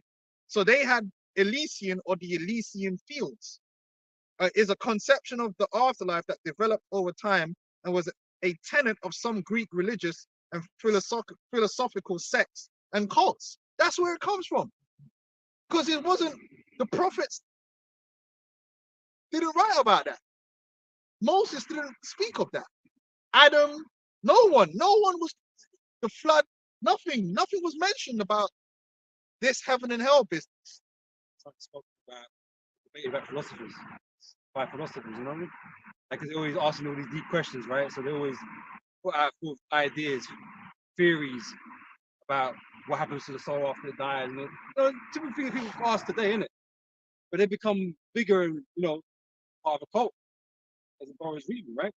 So these ideas became popular in the ideology and embedded in, Greek mythology. You know? Yep. Oh yeah, go on. I just wanted to read that. That's where it comes from. It's just Greek um uh, uh philosophy, man. Because we've seen it's not in the scriptures. The book of Matthew again, 19 and 28, and Yahushua said unto them, verily I say unto you, that ye which have followed me in the regeneration, Oh shit, Salakias. I just see some answer. Even the so-called Jews. Someone asked about do Jews believe in heaven and hell, and this guy said my Hebrew school days are failing me. Help. He asked about Jews believing in heaven and hell, and I said no, I don't think we do. That's generally a Christian concept, especially the devil. What else should so even because they suppose they believe in it, it's not a concept which is found in the law and the prophets. It's just not there, which is a big problem. Because why wouldn't it be? It's something that they misinterpret from certain writings in the New Testament, and that's all it is. It's a it's a cunningly devised fable that they've feigned and incorporated into the Christian doctrine, but it has no basis in the scriptures, really. Because if it was there, it would have been there from the beginning and thoroughly explained and fleshed out. Not part of the biblical narrative. Yeah, you can. Yeah. 2 Peter chapter 1, verse 16 says, for we have not followed cunningly devised fables, which when we made known unto you the power and coming of our Lord Yahushua Mashiach, but were eyewitness of his majesty. One guy said in Judaism, they says there is a concept of the world to come. Israel shall be saved to the everlasting salvation, a world without end, which for us would represent an age. Yeah? It says, but not heaven and hell like the Christian concepts. Generally, fear of a bad afterlife is not a dominant motivator in Judaism like it is in many Christian denominations. That whole dying and going to hell thing is a Christian. They made that up recently and adopted it from Greek mythology. That's what I'm trying to say. And it's obvious. Yeah, go on, bring it up. 2 Timothy chapter 4, verse 3. So for the time will come where they will not endure sound doctrine, but after their own lust shall they heap to themselves teachers having itching ears.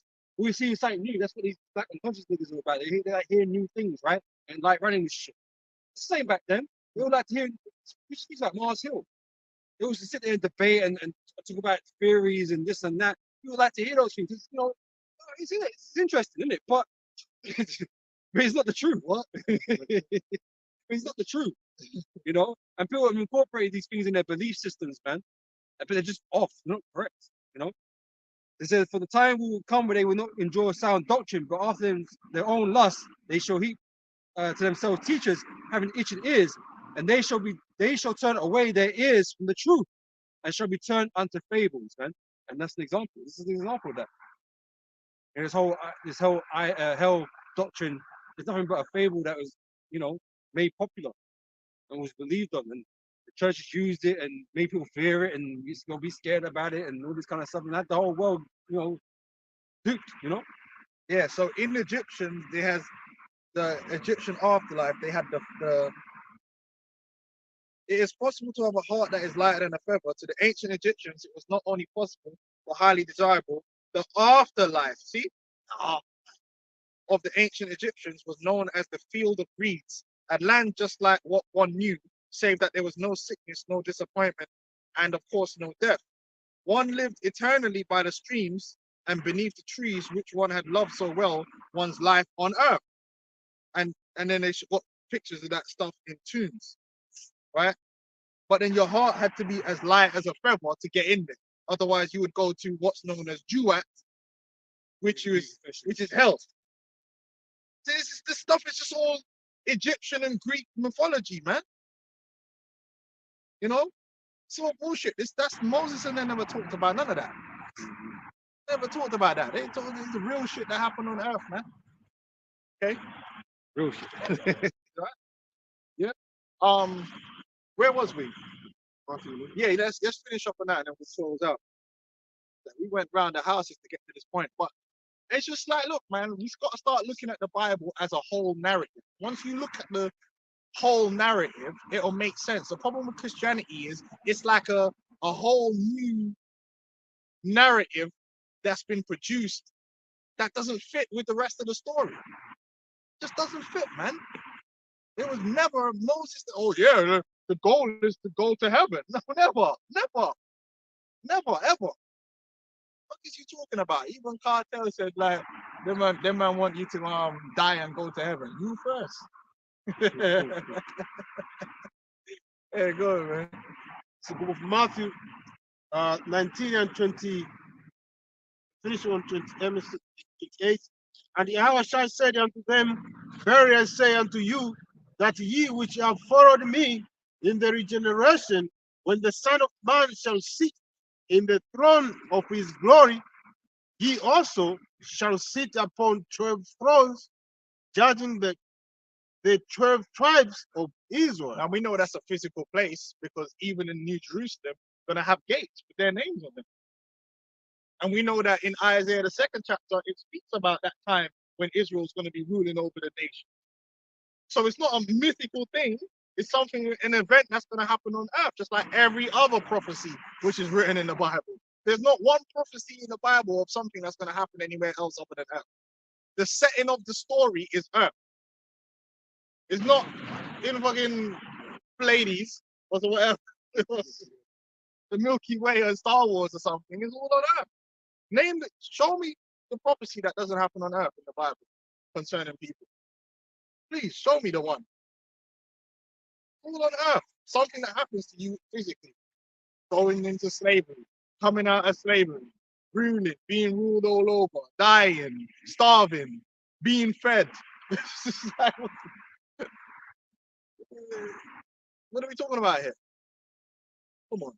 Christianity, you need to behave yourself. And everyone that has followed, have forsaken houses, or brethren, or sisters, or father, or mother, or wife, or children, or lands. These are all things that you can find where? On earth. And to forsake them in this world, in this era. Yep. You know, in this. For my name, for my name's sake, shall receive 100-fold, and shall inherit everlasting life. You compensate it, man. That's the everlasting life, and you're gonna have to live where on that land. Forever. So this is where we have the disconnect. So then now, when you start talking about salvation, that's why these Christians are so confused, because their idea of salvation is tied with living and dying only, and avoiding hell or going to heaven. Where our salvation does include living and dying, but is a lot more nuanced on that. It's really the curses, which the curses include death. The salvation that the Bible speaks of is salvation from the curse of the law. Now, with that comes salvation from slavery and all these things, because all of that comes from the curse of the law. It said that Yahushua have redeemed us from the curse of the law by being made a curse for us. Once you understand that, then you know, well, salvation ain't got nothing to do with domination, because they're not under the curse of the law. It was all about delivering us from the curse so that we could receive the blessings. Where are we going to be blessed? On the earth, as it was always intended. Why do you think he said to Abraham, your children are going to inherit that land? It wasn't, oh, Abraham, your seed are going to live in the fucking sky, in the heaven. No, they're going to live in the land and be rulers and be kings over the earth and the people.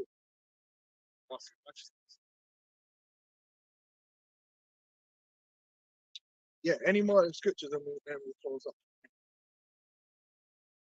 Daniel 7 and the And that's why vocab and these dudes, they need to stay away from us, man. Because we'll tear them apart. And that's why they don't want us to start going into the Old Testament. Because once you start going in, they could kind of, or they might pull a little lake of fire and a few scriptures from the New Testament that they butcher because they don't understand.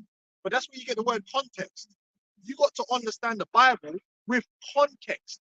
You can't just selectively pick that part without using the rest of the Bible to understand it. And that's what Christianity does, so that they can use lake of fire to now start talking about Hades and all this stuff. Like, no, They rely on the ignorance of Christians, man. You're not well read. no, we're not going to do that. It doesn't make no sense if heaven and hell, if it's all about heaven and hell, it doesn't make no sense that Isaiah, Jeremiah, none of the prophets spoke about it. But then Paul and all them were constantly quoting them. And Yahweh Shai said he came to fulfill those things. Now you're trying to say he's going to fulfill something that wasn't written. Well, that don't make no sense. The scripture says he came to fulfill all things which was written of him in the book of Moses, of the law and the prophets. So where did this heaven and hell thing come from? And so then are we abandoning the whole thing about being in the land now? How can the two things be together? We're not trying to obtain a throne. We're So- not trying to receive crowns. So now they have to have a thing called, well, oh, there's going to be a millennial kingdom for 1,000 years. And then, no, because the scripture says it's an everlasting kingdom. So it's not going to be temporary. They have to come up with all these goofy ways to try and fit their doctrine. No, just throw it away. It doesn't fit. And just stick with what the scriptures say. And that's why Volkov don't want to deal with the eschatology, because he knows that once, if you start digging into Christian eschatology, it's a bag of confusion and none of it makes sense. Because you can't fit what the scriptures say concerning Israel and the kingdom and in with Christianity and going to heaven, and it doesn't all fit together. Because then you're like, well, when did that happen? And when did this, and is there two different rewards? And like, where is the kingdom of heaven? Is it on earth? Or is it, let's see. Yeah, what's happening with this dude? It all becomes a confusion. That's why he says, I don't want to deal with the eschatology. Because he knows Christian eschatology is wacky and it's goofy and it doesn't make no sense. And then when you start going into the prophecies, it gets even worse because it's like it wasn't even mentioned. Then you got to start doing magic tricks. Hey, man, that's why you don't want to deal with us. And Elder Apostle Tahar says, you want to mess them around and mess them up, just go into the prophecy. Twist them all the way around. Israel shall be saved with everlasting salvation. And when is that going to happen? What does that mean? That before or after the Lord comes back? I don't want to deal with that. Yeah, you bet you don't. Just pay your tithes and go to heaven. This should be a book club. Just rest. Be a book club. Yeah, Dungeons and Dragons. That's it. Daniel 7 and 13. I saw in the night vision, and behold, one like the Son of Man came with the clouds of heaven, and came to the Ancient of Days, and they brought him near before him, and there was given him dominion and glory and a kingdom, that all people, nations, and language should serve him. His dominion is an everlasting dominion which shall not pass away, and his kingdom that shall not be destroyed. That's going to be on earth. And we're going to be joint heirs. And that's why the scripture says the saints shall take the kingdom. Possess it forever and ever and ever. Another thing we're going to possess is the land. Pause. Stand by. So Lord will, I know we went, but hopefully you get the point, the gist of what we're trying to show. And then so you do it. Go into the scriptures and try and find it. And then so now you can challenge these people. Oh, what did you say? You said something about, we're supposed to be going to heaven. Or going to people are going to be going to hell. Well, can you show me where Moses spoke about that? And what if he didn't? Why didn't he speak about it? No? Gonna close up in a minute. Anyway, we're gonna close up on that. And Lord willing, you've been edified, man. So we say, Kal Halal Yahweh, Hashem Yahweh Shai, Wahala Kadash, and double honors unto the apostles and elders of Great Millstone. And honestly, brothers out there in the highways and the byways, teaching this word in us. So